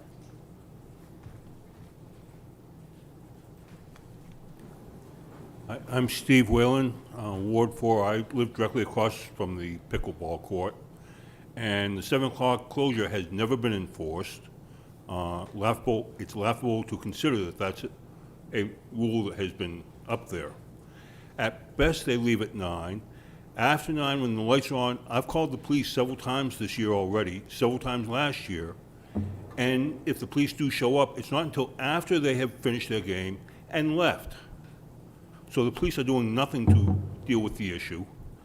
And to extend the hours, rather than deal with the issue, is showing a poor consideration. I'm not sure I understand the mindset behind where we have a problem, and our way of dealing with the problem is to sanctify the behavior. That doesn't make sense to me, and especially where it's easy enough to secure the gates at the appropriate time to deal with the issue. I would appreciate your consideration with this. Thank you. Further public comment? Back to the council. Director Welsh, I have a question. So there's a fence and gates, it sounds like. There is. So does someone run around and lock them and unlock them during the day, or how does that work? It does not. There are other facilities around the city, Franklin Pasture, the pool, the Ron Moore Memorial Fields, for example, that do have locking gates, and those are rented facilities. So if somebody's using them when they're done, they get locked up at the end of the day. These are not currently, they're open to the public, they're open without need of a reservation. So there's nobody there at the courts to lock those up every night. Okay, thank you. Councilor Nagy. Thank you, Mr. Mayor. So, a couple of things. One, sounds like we need another pickleball court somewhere else in order to alleviate some of the stress here. Also, I live across the street from a city cemetery. I have the key to lock that cemetery, and sometimes I do at dusk, depending on the use. I think it would behoove the city to have conversations with the neighborhood in order to figure out who would be responsible for possibly locking that gate at dusk or at 9 p.m., depending on the time of year. And I do think, like, I feel for the folks that live in the neighborhood. Obviously, there's challenges there, and I think that part of that challenge is that it's a highly highly used park, right? That a lot of people are very interested in, and I think the neighbors probably feel like they've been ignored to a certain extent. So, like, one, if we could get to a place where the neighbors could possibly have some control over when it's being locked and unlocked, that would be great, if that's at all possible. And two, I think that we absolutely have to come through on the sound barrier pieces. Once they're installed, somebody needs to go back, make sure that they're getting feedback from the neighborhood to make sure that it's actually working. Obviously, bad behaviors happen all over the place in the city. Like my neighborhood park, there are plenty of kids that are swearing while they're playing basketball, that type of thing. But I think it's helpful if people feel that they have a little bit of control over what's happening basically in their backyard. So. I completely agree with the key, and I'm not sure, like, it sounds like there's already a past precedence regarding residents having keys, so I don't know what that process is, but I'm all for that. And what I don't want to happen is there are people there at 9 o'clock, playing pickleball, and then like an altercation come, because I also don't want to put residents in a compromising position either. So I think it's a very delicate balance, so. Absolutely agreed, and I think what we're talking about there is if there's behaviors that, if we set the rules and there's behaviors that are being exhibited that are abusing those rules, then there is a possibility that we would talk about maybe closing the pickleball park for certain periods of time as kind of, if you can't follow the rules, and I know a lot of seniors actually play there, but at the same time, if you can't follow the rules and respect the neighborhood, like maybe we take it away for a week, something like that. Yeah, and we can start once the closing time for the facility is decided. We can really start hammering out and pushing that out on social media. We have a couple pickleball pockets where there are groups of people that we can reach out to, so we can really start pushing that, and hopefully the word will spread. It's hard because not everybody who plays pickleball is in some of these groups, but hopefully word will spread. So. Councilor Longchamps, then Councilor Herman. Thank you, Mayor. I think pickleball is great for the older folks and the young, but I just have a question. So who runs this park? Who is responsible ultimately for this park? So Public Works is responsible for overseeing the maintenance. They built the park and such. As far as enforcing the rules, so that's an ordinance piece, so I would probably defer to the police department to enforce ordinances. There's no organized programming, so recreation doesn't have anything there to do day to day. At the high school, when the pickleball courts are open in the morning, we will specifically schedule certain times for people to come in the morning to, we will issue some keys to sheds for balls, rackets, and nets, so that way there's an actual scheduled time for that, but there's no scheduled programming on North Temple. It's like going down to Kennedy Park and just playing basketball on a whim. Is there a gate there? There is closable gates on both sides. So who's supposed to close those? So they're not, right now there's no locks associated with those. It's So just, why were the gates put there? So keep the ball from going out, that's what our deputy administrator said. Okay. My suggestion, and again, this is just my opinion, but I don't think we should do anything with the time until that wall is put up, until we have exactly what the signs are going to say, and we have a handle on who's going to lock that, because I don't think it should be the residents' responsibility to do that. So I think we have to have more conversations with our city administrator regarding this, but I think that I think it's a great sport. I think it's needed, but I think we have to do a better job at making sure that the correct signs are up, that someone is actually going to close this gate and lock it, and there's more oversight on it. So I don't know what that would look like. So I will not be voting in favor to move this time up for those reasons until those other things happen. Thank you. Thank you. I was just going to ask about locking it as well. I don't know if we could have a staff member who unlocks it in the morning and locks it when it's closed. It could even possibly be on a timer. That wouldn't solve the issue of people who are inside at closing time, but it would solve the issue of people either coming in after closing or coming in before opening time. I just feel like if we're going to have a start time and an end time, we need to enforce those, and that might mean locking the facility during the closing times. This fence, like, if I remember right, you could like hop over it? Nope, it's definitely 8 feet. Oh, I see. Yeah. Okay. Yep. Yeah, I mean, I agree with Councilor Longchamps. I think we need to delay the potential, and extending the end time for the park until we get the sound barriers and see exactly how those will work and if those alleviate the neighbors' concerns. And if for some reason they don't, then yeah, I mean, I would agree 9 p.m. is a little late to be playing pickleball when it bothers all the neighbors across the street. And is our chief still here? In terms of, thank you, Chief, for being here. If you could join us for another second. So there's a beat officer for that part of the city, correct? Yes. And so, I realize things are busy, but as they're, cruising around their beat, if they see someone there at the pickleball court at 7, they could just pull over and ask them to stop and go home. Am I thinking too hard, or is that accurate, or No, would that that's be accurate. possible? No, that's accurate. Yeah, so I guess if we could let the beat officer know if there's somebody's there past 7, they can just, at that point, take it upon themselves to tell them to go home, and that could make life easier for residents. Okay, I guess what are your thoughts on that, Chief? Yeah, we can certainly, it would fall in line similar to what we deal with Kennedy Park when the basketball courts close at, I think is it 9:30 or 10? I think it's 10, right? Right, so if you have people in there after hours, we can remove them, issue them an ordinance if need be. So we certainly have that authority. I think that it's highly likely that officers probably allow some discretion in that, as they do with the basketball courts. But it is something that we can do. Okay, thank you. Councilor Chittum, yes.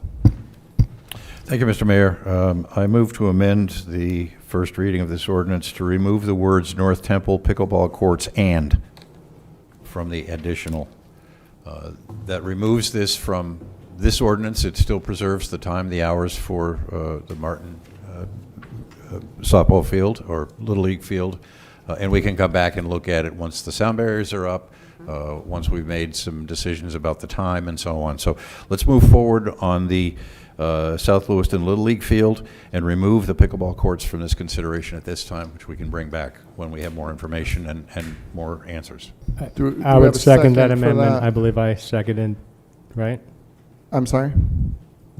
I believe I seconded the original amendment. Well, I think the this would, I don't think this is a friendly amendment. I think this is a substantial change, so. Well, I would support it as well. Okay, we now have, did you catch all that, Madam Clerk? I did, yes, sir, thank you. Okay, so we have an amendment put forth by Councilor Chittum, seconded by Councilor Najin. I guess, Madam Clerk, can you read the amendment and then call the vote? Sure, the amendment is to remove the language North Temple Pickleball Courts and. All set. Okay, so voting on the amendment, Counselor from Ward 5? Yes. Ward 6? Yes. Ward 7? Yes. Ward 1? Yes. Ward 2? Yes. Ward 3? Yes. Ward 4? Yes. Motion passed by a vote of 7-0. Please call the vote on the main motion. On the main motion, Counselor from Ward 5? No. No, yes, sorry. Yes. Yes on. Sorry, we're going to restart the vote here in a second. We voted on this amendment in the hopes that it could make the rest of the amendment okay for us, if that makes sense. Okay, so Yeah. now what I'm voting on is. Is this motion but removing the pickleball courts? Okay. Yes. Ward 6?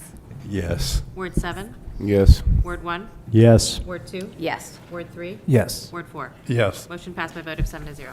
We always get there in the end. Thank you very much, Madam Clerk. Item number 6. Item number 6, resolve authorizing the city administrator to execute amendments to 2 home ARP subrecipient agreements. Requested action to approve the resolve authorizing the city administrator to execute amendments to 2 home ARP subrecipient agreements. May I have a motion, please? So moved. Second. Councilor Chittum, second by Councilor Najin. Director Ruth, please kick us off. Yes, thank you very much. Catherine Ruth, Community Development Manager. Thank you to the mayor and to the members of the city councilor for having us to discuss this item. We'd like to have amendments to the home map agreements which currently are in existence. So very basic background for you. In 2021, home map funds were granted to the city. This was to address homeless, but also COVID. $786,633 was allocated to the city, and many people were assisted through the funding. Mostly rent, utility bills, and security deposits. The second phase went into effect in 2023. There were multiple agreements with public service agencies. Most of the agreements, the projects were finished. They were more capital items. And the other agreements, which we have 2 now, will expire on June 30th, 2026, but the work of the agencies is not yet complete. The categories of funding that the city could allocate in 2023 were to provide supportive services and capacity building. So the 2 projects that we have left, which the agencies are still working on, is supportive services to low and moderate income individuals to help with homelessness. So the first project is Trinity Jubilee Center. They were allocated $110,547. This was for supportive services funding for staffing to keep all their programs operating and direct assistance to clients. And at that time, it was in the form of bus tickets and security deposits. They had a 1-year term, although the amount of money they were given was really for 3 years. So last year, you amended that. So that was great, and a category got amended. So we were going along really well. Their reimbursements are excellent. And then the executive order went into effect, which was not clearly defined, and as of today is not clearly defined. But at this time, of the 3 reimbursements that they've submitted, only 1 meets the requirements, so we're going to need more time to get them approved.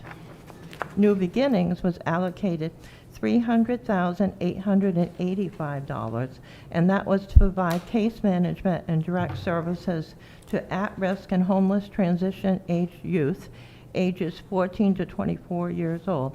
Just like Trinity, a very important item. So they used the funds to add on 1 staff member and to provide financial assistance to eligible clients. So reimbursements were done in 2024, and through people working out of state doing this and new staff or lack of staff, because there were a lot of transitions going on, the reimbursements that were made to the agency were done by the city, and then when we went for reimbursements, they were denied by the city of Auburn because it didn't follow the directions issued by HUD. So when I arrived in mid-January 2025 to work on these projects, I was working on lead a month before, we received the directive that we were to get all the reimbursements for all of the different grants. So this is a small amount compared to some of the other grants that the reimbursements needed to be acquired, and everything has been acquired now. We were fortunate that the new staff at New Beginnings and the city were able to work through getting all the reimbursements together. They were submitted to the city of Auburn, and it was difficult to get approval, but we did. And HUD has indicated that if we had not, they were going to meet with the city of Auburn and city of Lewiston to get this worked out. But we were able to work this out. So then we continued on and started working on 2024, 2025. And this started going along quite well. And then, of course, the executive order yet again. So we do not have the items that we need for reimbursements from New Beginnings also. So we're asking for a 1-year extension for Trinity, and they'll be completed. I will work this out, but I've got some ideas on it. And then with New Beginnings, we requested the 3 years so that they could get all of their reimbursements taken care of. And HUD indicated that this was a little bit more difficult. They wanted a 1 year, and then we would extend it as the reimbursements were done successfully. And so these directives were retroactive. It just need more time to straighten this all out and to work through the process. So the requested action is for Trinity Jubilee Center to be able to extend their term to June 30th, 2027. And there's also a minor budget line transfer that they wanted, which was to take the purchase of bus tickets, which they do not need, and transfer it to personnel costs because there's a lot more paperwork to do now. And that seems very reasonable.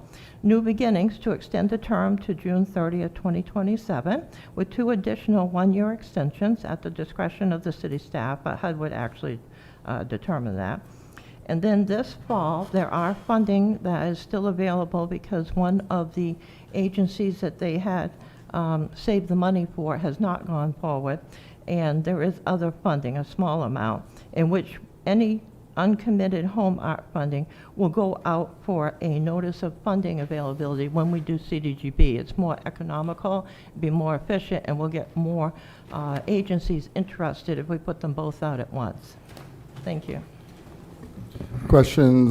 Yes, Councilor Najin. Thank you, Mr. Mayor. So just to verify, all of this funding was approved in 2021, and Yes. we're just being asked to confirm the extensions? Yes, just to allow the city administrator to confirm the amendments for extensions only. There's no further funding for the 2 agencies. If you We could want speak them into to the be mic, able- please. Oh, I'm sorry. I sounded loud to myself. But in any case, we want the agencies to become whole for their expenses, so it's just going to take a little bit longer to do this with the new executive order. But there's no additional funding for those agencies. There will be a notice of funding put out for home art funds that remain, of which there is, I think it's around 156,000 that's available. That was saved for another agency, and there's a small other amount that's there in the account. And the second question I have to follow up with that is, what if we vote not to extend it? What happens then? If we do not extend it, then we're going to work really hard to try to get something through by the end of June. Work with HUD to try to do that with the city of Auburn. And then if not, the funding will be available, and then more funding will go out at the end of the year, along with the CDGP funding. And that was voted on in previous councils, that other funding, or is that more funding that becomes available? And the reason why I'm asking a couple of these questions, one of these organizations has changed fundamentally how it responds in our community. They no longer have a rapid response program to do outreach in our community for youth. They've lost that funding mechanism. And so I guess the questions that I have is, when this is programming that we okayed in 2021, and the landscape's different now, right? And so I guess the question is, have they already spent this money?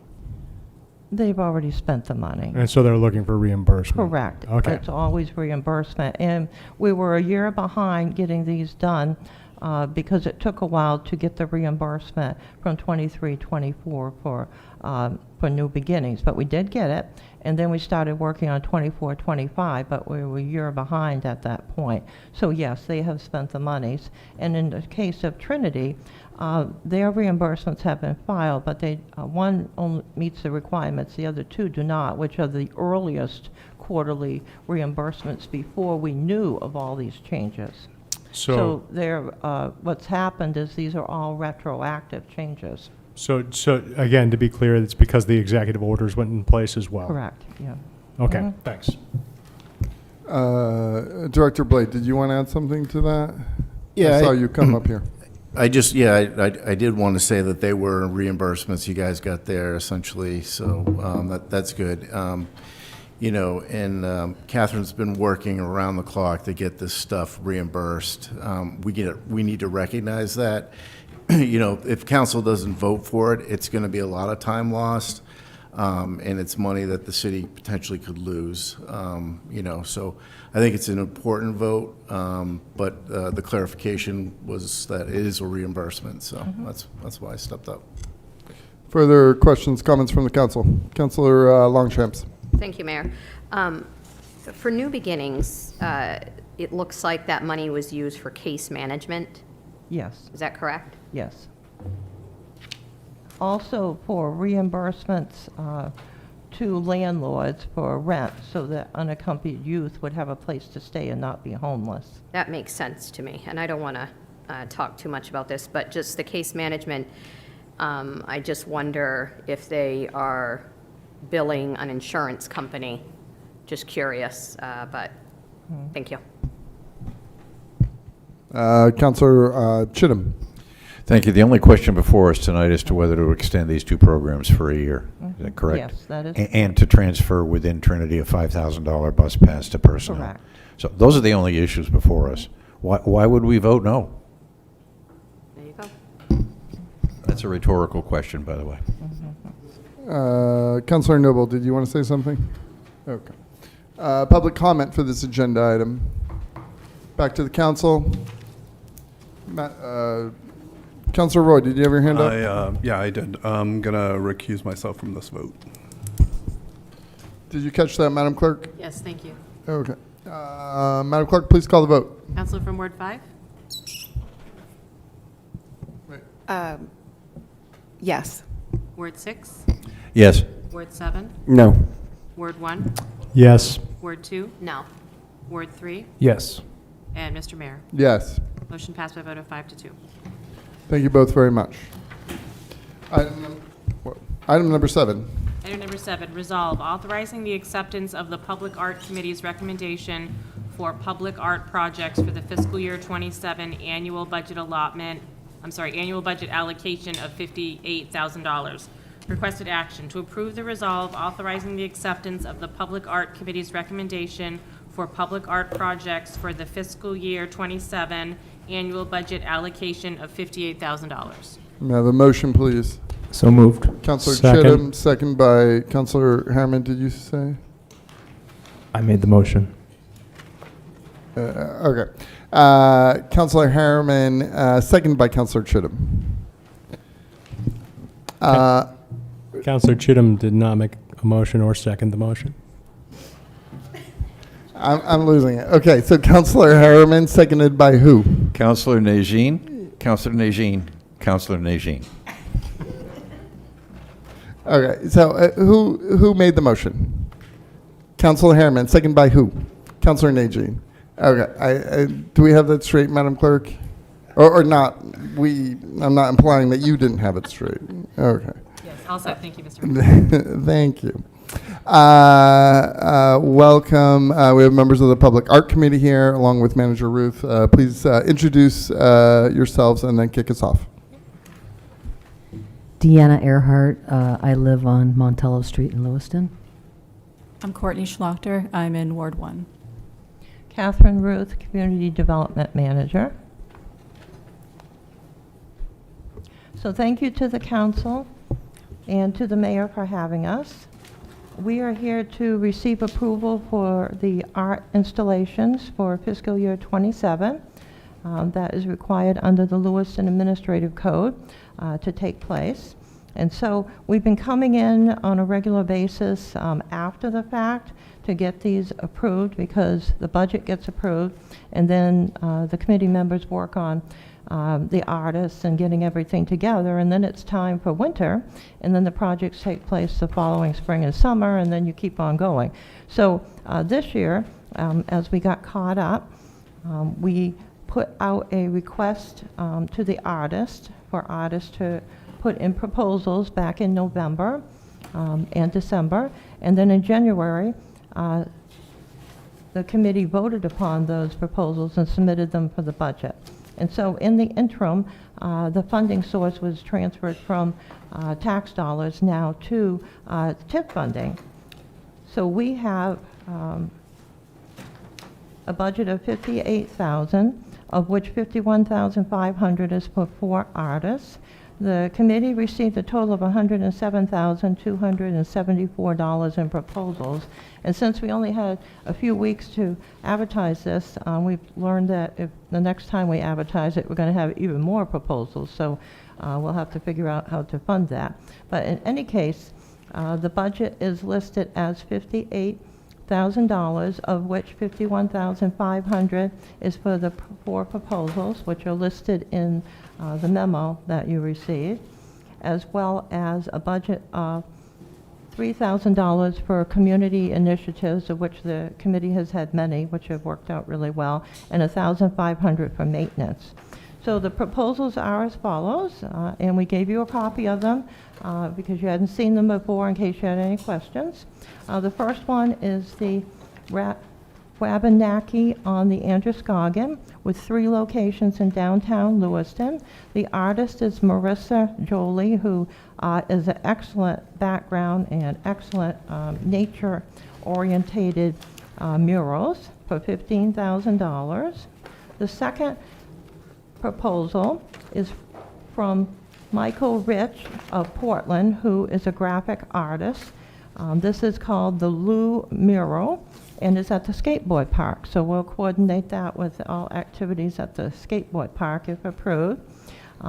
The artist is very skilled with graphic art, and he proposes to teach the youth how to paint. So the youth will be involved with this, which hopefully will help with any vandalism issues, or I should call it geraffitti. So hopefully that won't take place, since there's a lot of graffiti there now. That was coordinated with LA Arts. Gerald Walsh is on our committee, so he did not vote on the proposals, and he didn't even attend any of the meetings when they were discussed. The third proposal is the Uni Biscuit and J. Dulick and Sons painted ad. This was proposed by Joseph Philippon here in the community, and he has a fiscal agent of LA Metro Chamber. And so this would be at 353 Lisbon Street, restoring, after a lot of historic review and everything, the huge ads that people are familiar with in the Biscuit. That was $20,000. I should note that the Lou Mural was also $15,000. And the last proposal, because they had a little bit of money left over in the $52,000, was $1,500 for a bus stop public art to deal with all the graffiti and damage that's inside one of the bus stops. So this was proposed by Melanie Theron, who is with Wicked Illustrations and does wonderful work, will involve the community. All proposals have community assets and activities that will take place. Thank you. Anything further that either of you would like to add? No pressure, but if you wanted to. One of the main reasons that we support public art in our community is because it does create a sense of pride for those who are willing to look at it as something for the community and not just for people who like that specific type of art. And it does bring in people from other communities to come see murals. I've seen that as a business owner, where people will stop into my business after coming to see the Wicked Wings wall or some of the other murals on Lisbon Street. Then it drives traffic into my bookstore. And there's a lot of other businesses on Lisbon Street specifically who have been seeing a lot more engagement with the community because people are coming down to see new murals in the last 2 years, and restaurants and retail locations are able to speak with the people who have been coming to see that art specifically and talk about their own art, and it's just a really good outreach to the community, and it makes things look a lot cleaner, and it does detract people from doing graffiti on any of the blank surfaces that have been targeted by graffiti artists. Agreed with all of that, but also from the nerdy educator point of view, the community participation that Catherine talked about is really important with these projects too. You know, it's not just amazing art going up that's going to make our city more of a destination, but it's also an opportunity for our kids to participate, or families, or it's just a really great way for the whole community to come together. Thank you. Comments from the council. Councilor Longchamps. Thank you, Mayor. I do love public art. In fact, we had a mural done on our store some time back, and it was pretty amazing to see the community come together. We had loud music, food, and everybody just participated, and it was great. I think what the public, or some members of the community, are struggling with is we're putting up all this beautiful public art, but they feel as though public safety isn't really being addressed like some other things that are going on here, such as public art. I don't completely agree with that. I think we're trying to combat the safety issues that we have. I do think public art is very important.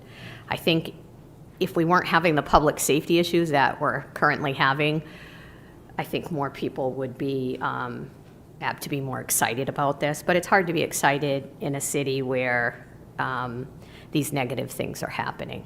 I support public art. I will support this, but I did just want to share, if you're hearing any negative feedback, that's probably why.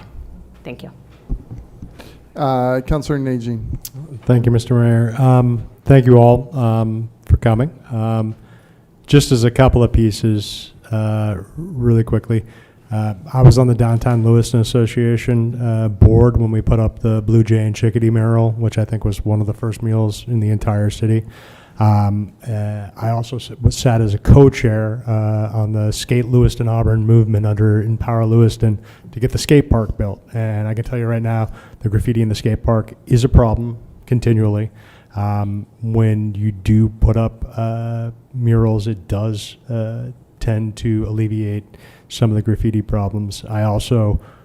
It's been, I'm trying to think now,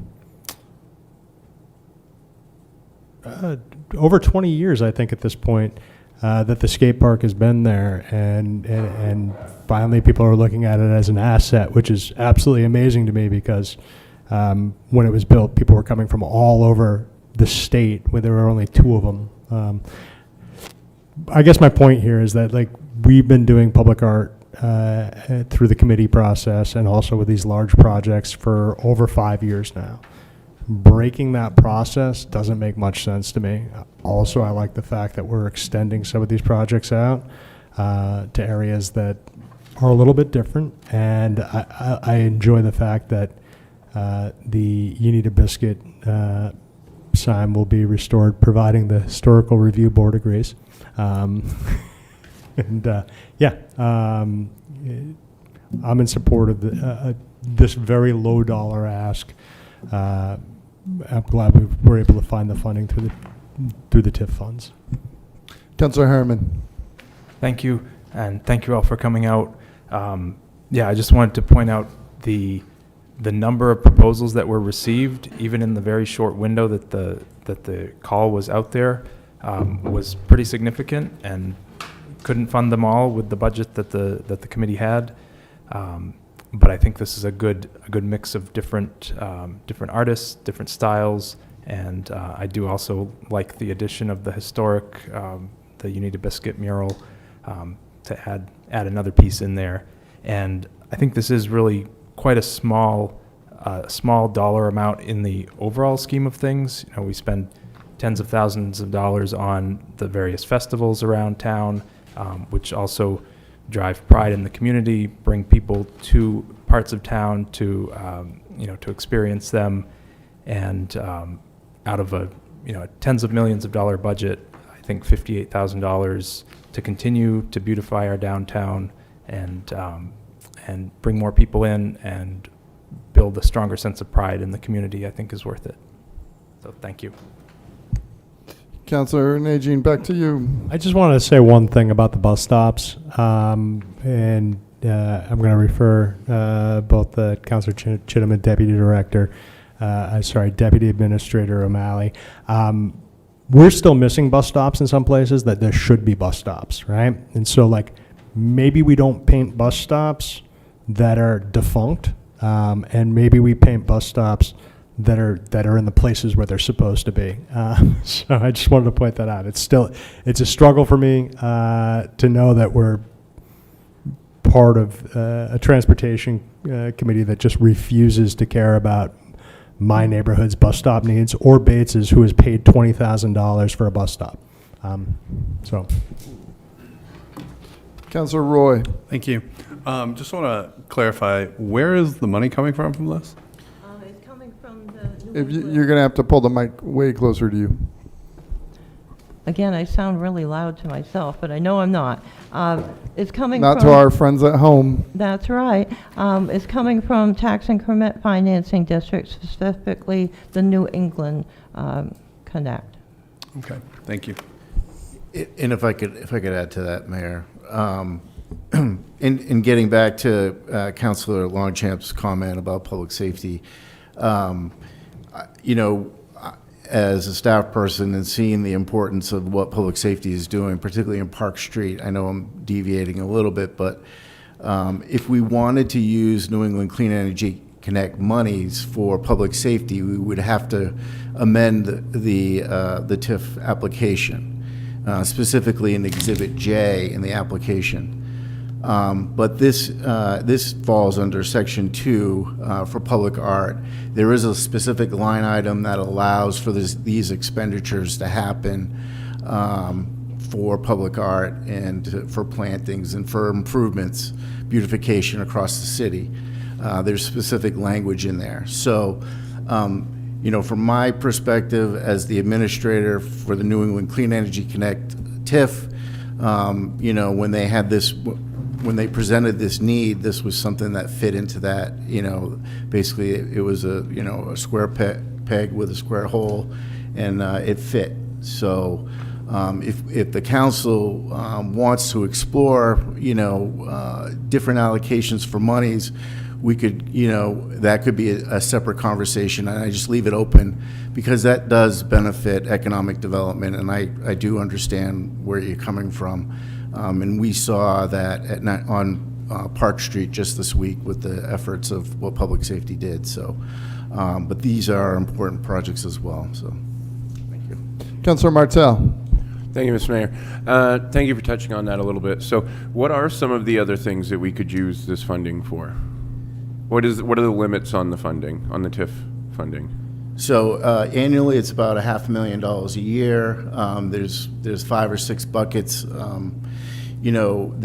about $200,000 a year that we use on loans or grants. We provide a loan or grant program. That's one area. We have 2 buckets for homeless and shelters. That's another about $100,000 a year. We have a public art bucket. We have an environmental bucket, and then we've got public improvement buckets. So there's certain buckets there, and there's been in the annual budget that was submitted to council that was identified as monies that were going to be spent. So Thank you. So you said that if, in response to Councilor Longchamps, that if we wanted to use this money for, say, public safety, it would require a different or an amended application? We would have to go back to the state and make sure that it met the state requirements under the, Department of Economic and Community Development's rules for TIFs, yeah. Personally, do you know that or not, if that would be an applicable or an acceptable use of money if we found a way to form it to use it for public safety? So the outside, we have that $500,000 of TIF money that we utilize for projects, and then we have an additional $800,000 or so per year that we use for staffing, and then we could push any one of those line items into the staffing piece, again, with approval from the state. So I guess what I'm trying to point out is public safety is a very serious issue right now. And we have an awful lot of artwork, and it's beautiful artwork in the city. If it's just a matter of amending an application, it does feel, so you chose to submit the application for this money for this purpose.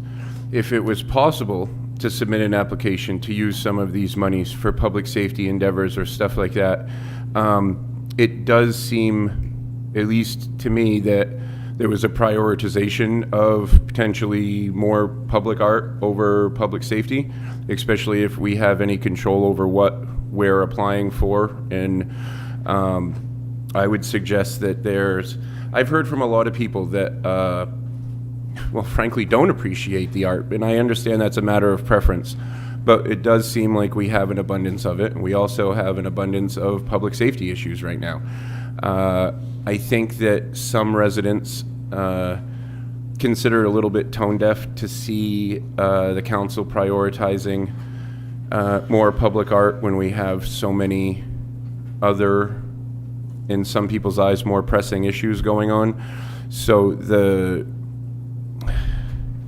idea that we weren't making applications for other uses for this money and we continue to push the public art agenda or the use is a little bit concerning. And I think, we can always use the adage that, the city can walk and chew gum at the same time. So just because we want to put some money towards public service doesn't mean we can't do public art. But I think when we see the abundance of it around town and the other pressing issues that there are, I think there are some residents, and I would include myself in that feel like maybe we should reconsider the applications that we're putting in and maybe focus those on topics that haven't received such an abundance of funding over the past 5 years that was mentioned. So I would like to, I won't be voting for this, and I would encourage you to look for other ways to maybe amend those applications and see if we can get these dollars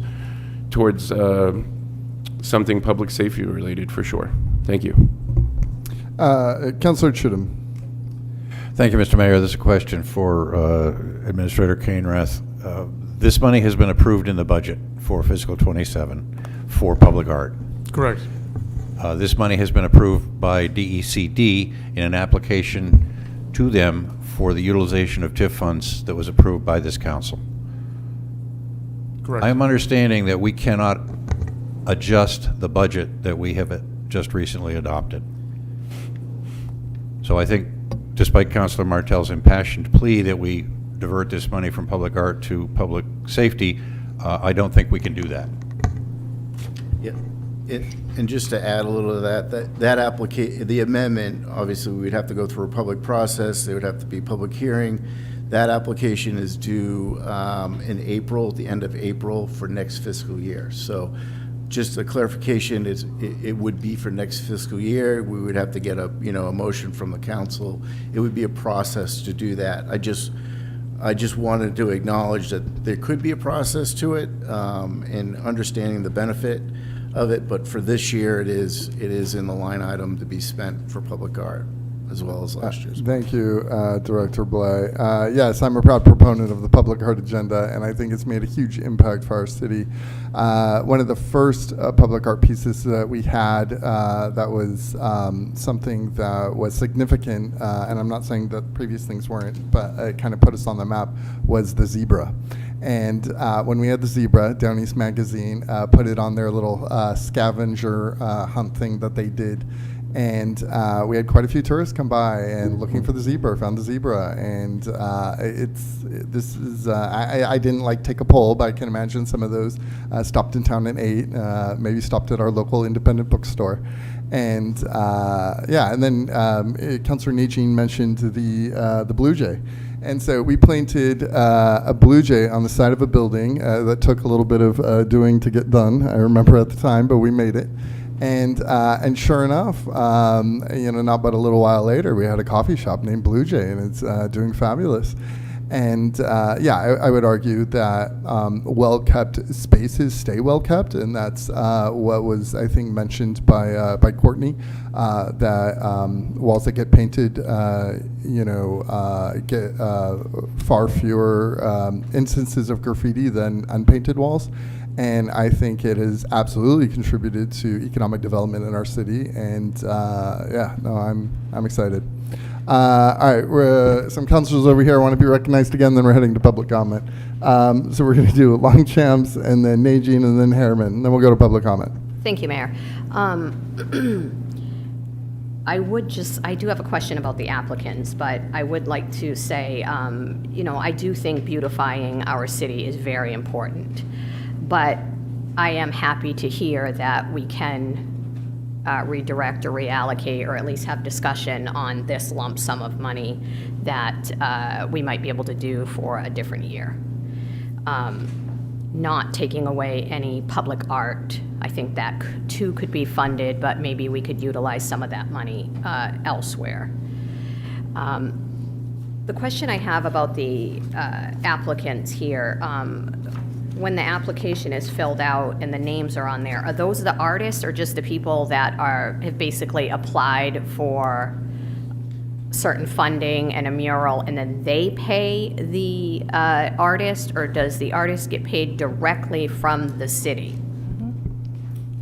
So basically, on most of the applications, the artists were the applicants. On one of the applications, the one that came from Joseph Philippon, the check would go to LA Metro Chamber. However, the artist is the Color Wizard, who's wonderful. And so they've already agreed on a price, so I don't expect any issues. And that was that price, correct? That is on that application? Yes. Perfect. And how many times has this artist done work here? The Color Wizard, multiple times. In fact, a handful. I think Courtney could explain a project that he just did for a minimum amount of money.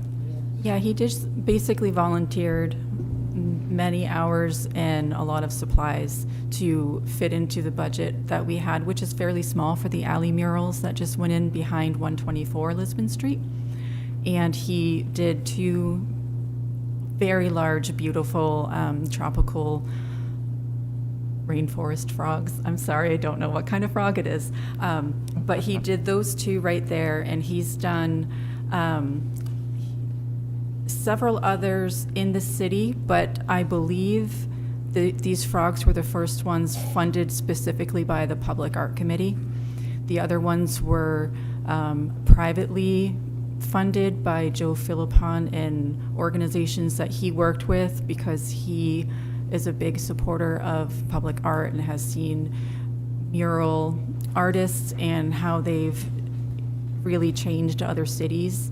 And so the Color Wizard has an accepted, we've approved his project here, and that will be his second project with the Public Art Committee. Thank you. Councilor Najin, did you have something? I did. Thank you, Mr. Mayor. So speaking to how we allocate funding in the future for the TIF funds, If we were looking at doing something like the ambassador program or the constable program, something of that nature, we should be having those conversations probably in like November, December, in order to make sure that their budget is lined up for the following year, and that during the TIF amendment application process, how long does it take usually for the state to get back to us? So lately, I've worked on TIFs in the past, and you have to meet the deadline, and it depends on how many applications, but it took quite some time to get through the process for the TIFs, and John can update you on that. It just there's so many more TIFs now. Well, Point of order.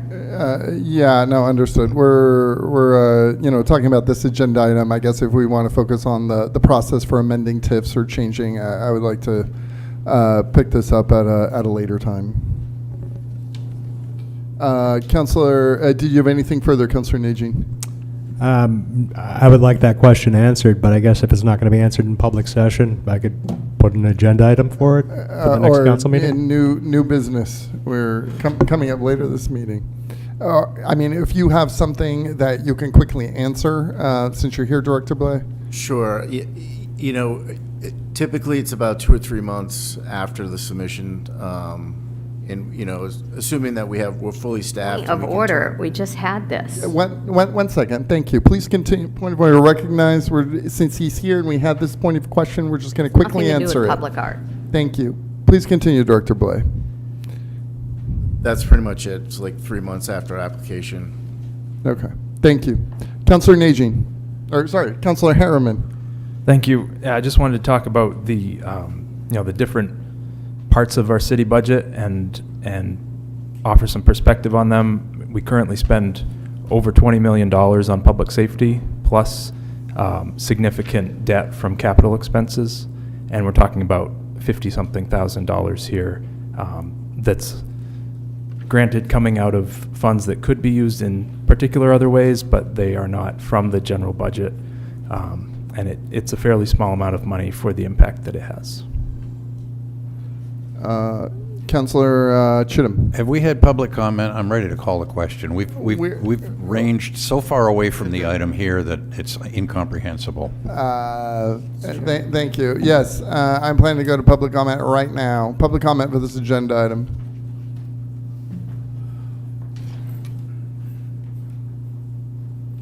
Martin, Ward 3, I'll be quick.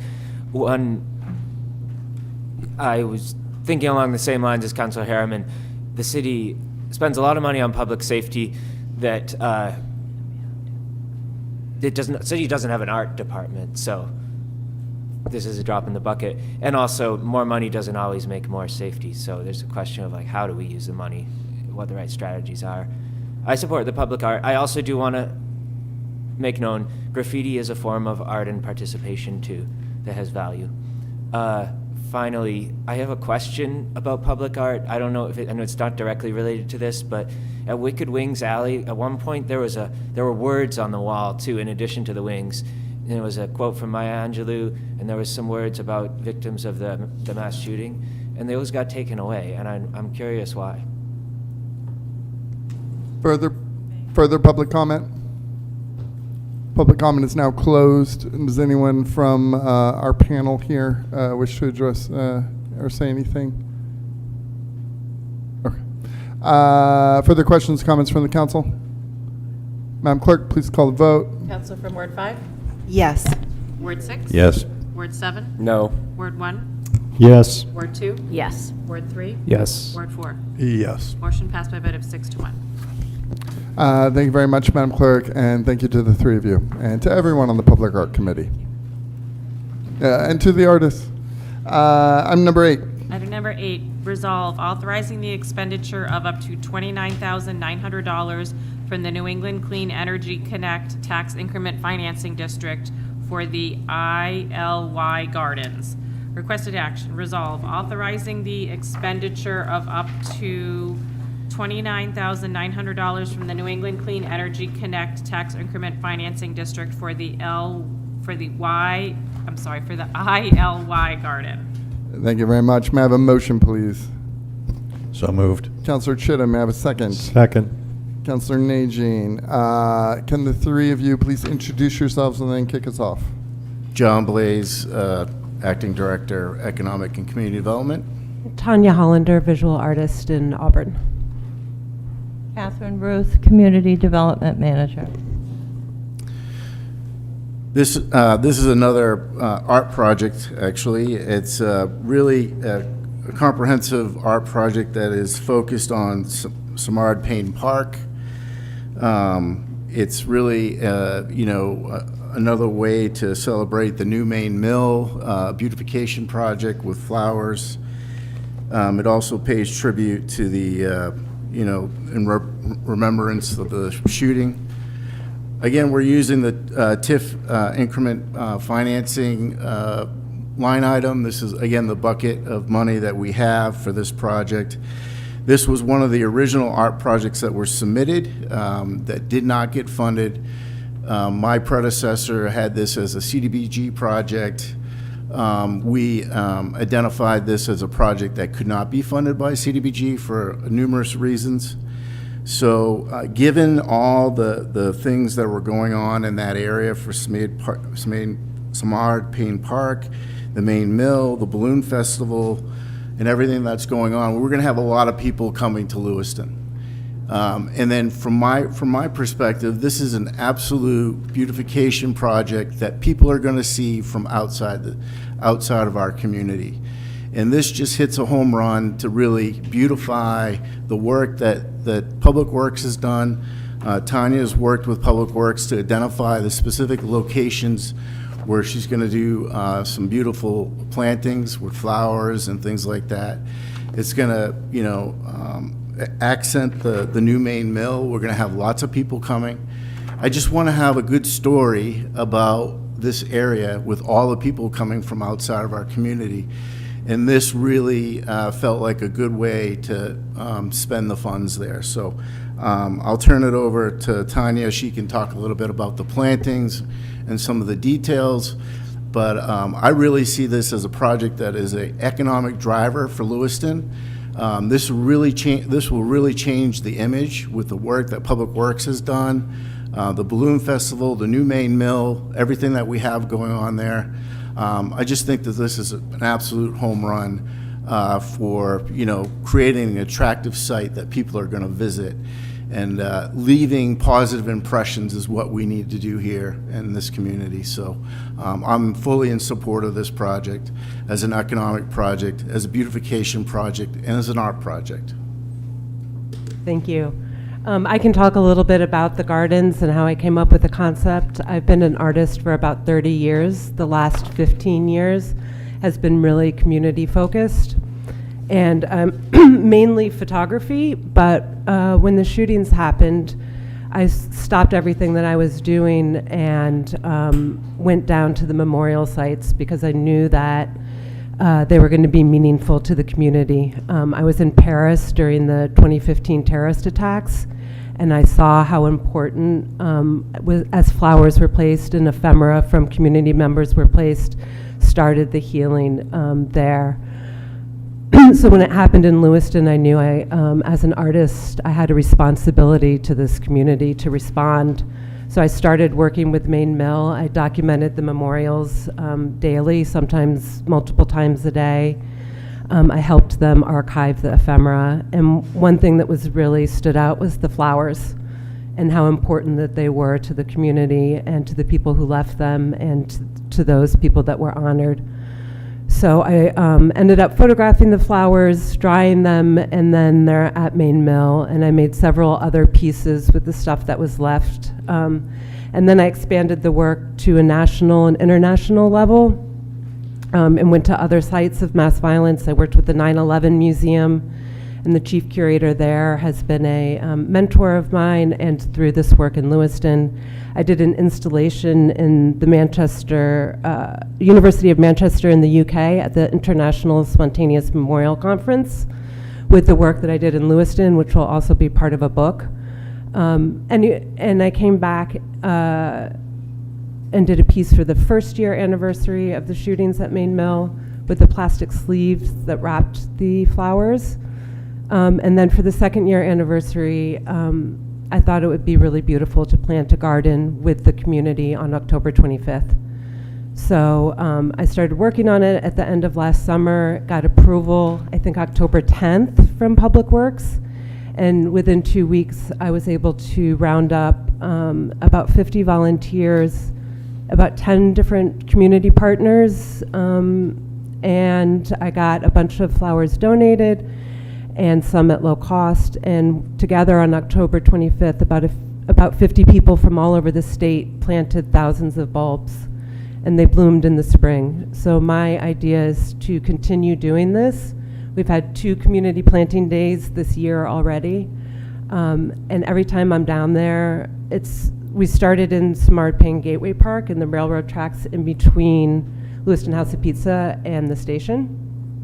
And every time I'm down there weeding or watering, it has been incredible. People stop and thank me and say how beautiful it is. And sometimes they even start to get in the dirt with me. So that's the background. The work that you have done at the main mill has been incredibly poignant, and thank you very much. Thank you. Can't wait to see what you do here. Questions, comments from the council? Councilor Chittum and then Councilor Martell. Thank you, Mr. Mayor.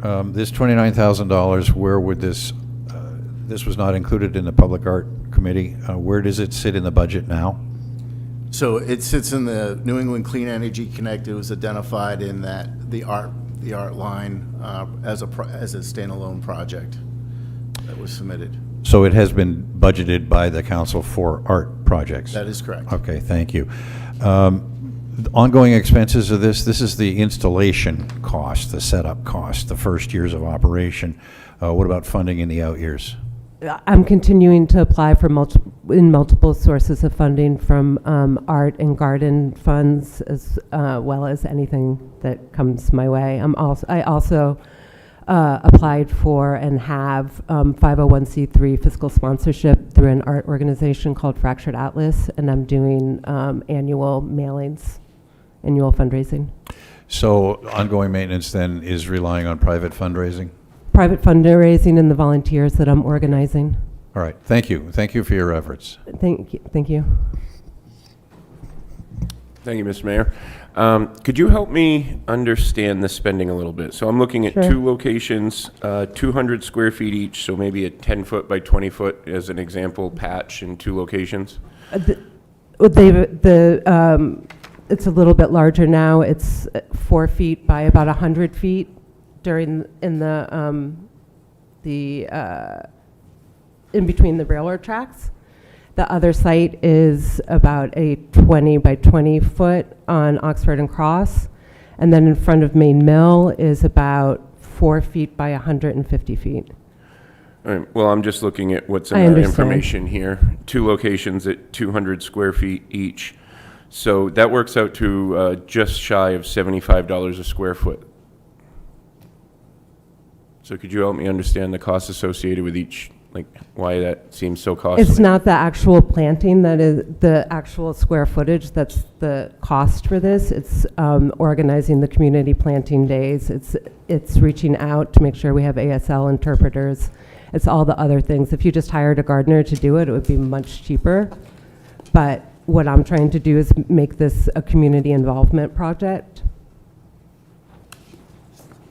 So the costs are not actually associated with the planting or the flowers, but No. your organizational work and what would you say? What was the ASL thing that you mentioned? Interpreters. Interpreters? Interpreters. For the deaf and hard of hearing community that was affected by the mass shootings on October 25th. And I appreciate that. And they're going to be involved in this planting as well? Yeah, And- they were on October 25th last year. Okay, thank you very much. Councilor Harriman. Thank you. Thanks for being here. This sounds, I think it's a great project.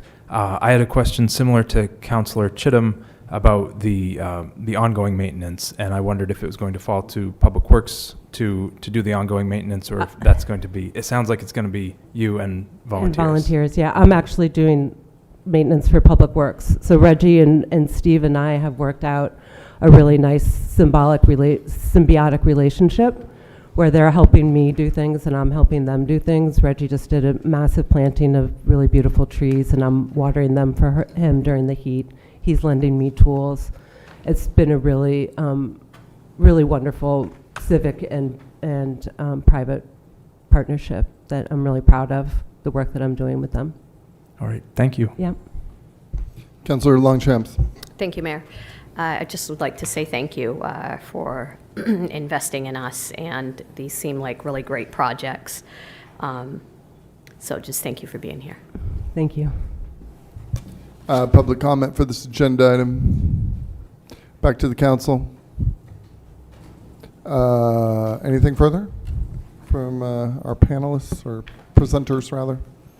I would just also like to add that I've gotten several people who want me to name the garden after people they've lost, and want to add flowers after people they've lost, even though they're not October 25th related. So I think this concept is something that's really needed in this community.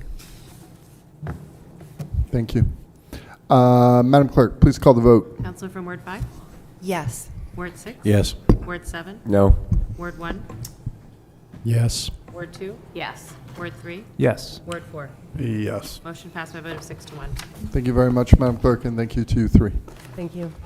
Item number 9. Item number 9, order authorizing the city administrator to execute a 60-month lease agreement to utilize 43 parking spaces in the Oak Street parking facility with the United States Postal Service. Requested action to approve the order authorizing the city administrator to execute a 60-month lease agreement to utilize 43 parking spaces in the Oak Street parking facility with the United States Postal Service. May I have a motion, please? So moved. Councillor Chittum. Second. Second by Councillor Harriman. Director Blais, are you kicking us off? Sure. I'm just here to answer any questions about the lease. I did review the lease. We did negotiate a little bit with the U.S. Postal Service. We did get a 5% increase from the baseline from before. So what you're looking at for numbers is the actual negotiated numbers. This has been, the Oak Street parking garage and the surface parking. It's really 43 parking spaces at will. There's no dedicated parking spaces for the U.S. Postal Service. And this is a nice stream of income that we get value add for the Postal Service using our parking. So happy to answer any questions. Thank you. Councillor Chittum. Thank you. Yes. Is the $6,600 brokerage fee a one-time fee, or is that annual? That's a one-time fee. Thank you. Councillor Najin. So we're being paid about $64 a month per parking spot. Is that correct? $770, 69 divided out by 12. Yes.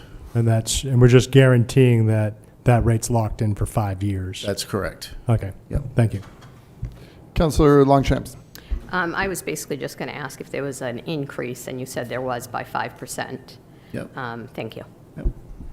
And our parking passes, the garages are what, $55 a month? Yeah, they're $55 a month. Yep. So that represents a premium over what we would. That's correct. Yeah. Back to Councillor Najin. We had asked that the parking garage fees be raised during the budget season. I believe they're now at 70. Am I not correct? Or has that just not been done? That hasn't been done. I think I Okay. would have to go back to council for a vote. Okay. I'll bring it up in new business. Thank you. Public comment for this agenda item. Back to the council. Madam Clerk, please call the vote. Counsel from Ward 5? Yes. Ward 6? Yes. Ward 7? Yes. Ward 1? Yes. Ward 2? Yes. Ward 3? Yes. Ward 4? Yes. Motion passed by a vote of 7 to 0. Item number 10. Item number 10, order authorizing the acceptance of a donation from the Leahy Foundation in the amount of $149,450 in labor and materials towards the renovation of the Lewiston Athletic Park. Requested action to approve the order authorizing acceptance of a donation from the Leahy Foundation in the amount of $149,450 in labor and materials towards the renovation of the Lewiston Athletic Park. May I have a motion, please? So moved. Councillor Chittum, seconded by Councillor Martell. Director Welsh, welcome back again. Please kick us off. Yeah, certainly. So last fall, we received a phone call from Bert Cody from the Leahy Foundation wanting to discuss a donation to the Lewiston Athletic Park. So the Leahy Foundation was founded in the late 80s to honor the memory of Thomas E. Leahy, who was a exemplary three-sport athlete at Lewiston High School. Since then, the foundation has donated a lot of funding towards scholarships to local youth athletes and Lewiston Auburn students. At this point, the foundation wants to make a donation to the Lewiston Athletic Park, and which is a very utilized facility. Our Lewiston Recreation Department activities happen there. All the Lewiston Middle School activities happen there. We also are able to rent it out, and we have thousands of visitors that go there every year. There are pieces that need updates that have just kind of fell to the wayside as years have gone on. So we had multiple meetings throughout the winter. We had Chris Roy, the middle school athletic director, Jason Fuller, high school athletic director, Megan Bates, deputy director of public works, Reggie Poussard, and myself were able to meet with the Leahy Foundation and identified specific projects that we feel would best serve that facility. Those included sets of bleachers, 2 dugouts, an irrigation system for the football field and baseball outfield, one new football goal post, and the installation of 2 new football field goal posts. We already have one at Public Works, so we just need that extra purchase of the second one. So the estimated cost of material and labor, which would be donated, would be that $149,450. Yeah, like I said, the Public Works, the schools, and Recreation Department all support these upgrades. We think that they're really beneficial to the schools. And then at the end of the project, we would rename the facility the Thomas E. Leahy Athletic Complex. Very nice. Thank you, Director. Councilor Longchamps. Thank you, Mayor. Great work identifying things that need work done to them. And basically, I just would like to thank the Leahy family for donating money here and investing in Lewiston. Thank you. Councilor Chittum. Yes, I'd like to know if we have an accounting of, over the past 39 years, how much money the Leahy family and the foundation has donated to the city of Lewiston. If we don't have that answer immediately, I would like to get an answer and recognize publicly the good that this organization has done and the benefit that the city has reaped from it. That makes a lot of sense. And I imagine after this work is done, we could have a Leahy Field dedication or some sort of ceremony like that. Yes, definitely. We're hoping for late August. So hopefully the work will begin next week or the week after. We had to wait for school to wrap up. It doesn't sound like a lot of the work will take a long period of time. So like I said, we're hoping for the end of August. Perfect. Public comment for this agenda item. Back to the council. Madam Clerk, please call the vote. Council from Ward 5? Yes. Ward 6? Yes. Ward 7? Yes. Ward 1? Yes. Ward 2? Yes. Ward 3? Yes. Ward 4? Yes. Motion passed by a vote of 7-0. Thank you very much. Thank you, Director Welsh. Item number 11. Item number 11, orders establishing the 2026 festival zones for the Lewiston Auburn Balloon Festival, the Dempsey Challenge, the Liberty Festival, and the Lewiston Farmers Market. Requested action to approve the order establishing the 2026 festival zones for the Lewiston Auburn Balloon Festival, the Dempsey Challenge, Liberty Festival, and the Lewiston Farmers Market. May I have a motion, please? So moved. Councilor Chittum, Second. by Councilor Najin. Discussion? Public comment? Back to the council. Madam Clerk, please call the vote. Council from Ward 5? Yes. Ward 6? Yes. Ward 7? Yes. Ward 1? Yes. Ward 2? Yes. Ward 3? Yes. Ward 4? Yes. Motion passed by a vote of 7-0.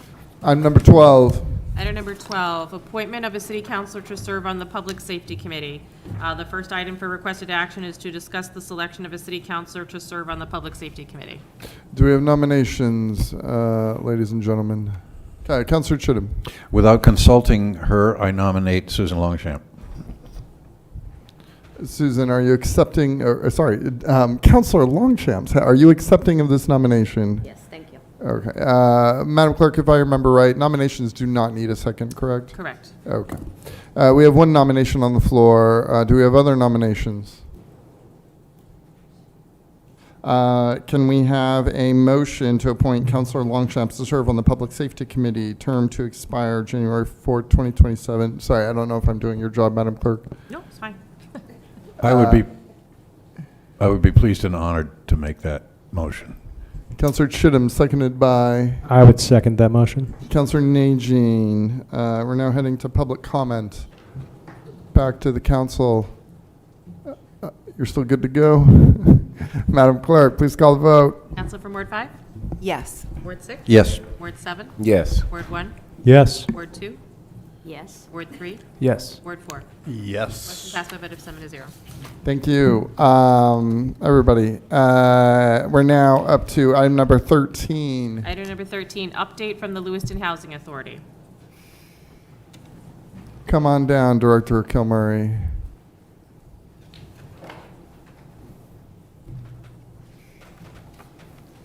My apologies, thought I was 14. Thank you for having me here tonight. Appreciate it. Wanted to give you guys the highlights of what we're up to right now. Surely not everything, but at least cover Maybe just move the mic just a little closer to you. Thank you. the big topics. So, development related and choice specifically, Wedgwood, as I'm sure most of you have seen, is completed and fully leased up. DeWitt, hard to miss, across the street, past 50% complete. Lease up will be starting actually in November or December, with move-ins likely in the first part of the year. That'll be 104 units of mixed income housing, for those that don't remember, with 15,000 square feet of commercial space on the first floor. We have 2 confirmed and leases signed for 2 of the commercial spaces, and 2 more leases that are currently being reviewed. So I'm pretty confident we'll have those taken care of completely here shortly, and I think everyone will be quite pleased with all the commercial activity that'll be taking place there on the first floor. Martel 1, as has been talked about a lot, will be moving to a closing on July 1st, with a construction starting shortly thereafter and a groundbreaking in mid-July, or a ribbon cutting, or groundbreaking, sorry, in mid-July. Martel 2, which is funded with tax credits, we're pushing for a closing at the end of the year. The 90% drawings are into main housing, and we're working on equity investment at the moment. Martel 3 applications will be looking to get submitted in September, and that will be an additional 44 units of senior affordable housing. And when all is said and done, that will be 132 new units of senior housing on that site. Soleil 1 and 2 are both funded with tax credits from main housing. We were very fortunate to be funded in back-to-back, the 9% round and the 4% plus subsidy rounds. So we were able to actually take advantage of the economies of scale and build those 2 properties, which are separate properties at the exact same time. That will be 72 new units of mostly 1s and some 2-bedroom apartments, located at 61 Ash Street, which is the parking lot of the former Sun Journal building. If you can just continue with your presentation, we're going to take questions afterwards. Great. That project is slated to start in Q1 of 2027. Demolition, Lafayette Terrace, which was part of the part of our public housing portfolio, which was coupled into the Choice development. Everyone has been relocated out of that property, and we'll be looking to do a demolition of that property sometime before the end of the year. In the meantime, I'm working with part of your city staff to set up the ability for police to do K-9 training at that site, since it's an empty, functional housing complex. We hope to get that put in place shortly so they can do a fair amount of training before the building comes down. Maple Knoll, which was the basis for the Choice grant that we originally got. Relocation is anticipated to begin in November and end by January, and demolition will be completed of that property in 2027. 163, 165 Bates, which was the SRO property that we bought. Minor rehab is actually completed. The siding has gone up. I hope everyone's noticed that it looks significantly better than it did before.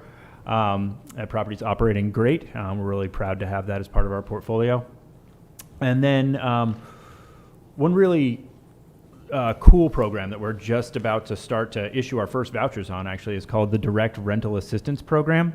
So Lewiston Housing is the first housing authority in the country to be approved by HUD to run a direct rental assistance pilot under our moving to work status. This This program has bipartisan interest at the national level and has potential to shift how housing subsidies are distributed. It's drawn support from across the administrations on both parties, which says a lot. With traditional vouchers, we pay the landlord on the family's behalf, but with DRA, the money goes straight to the families on a debit card. Families pay about 30% of their income towards rent, and we cover the rest, and they pick the place that works best for them to live.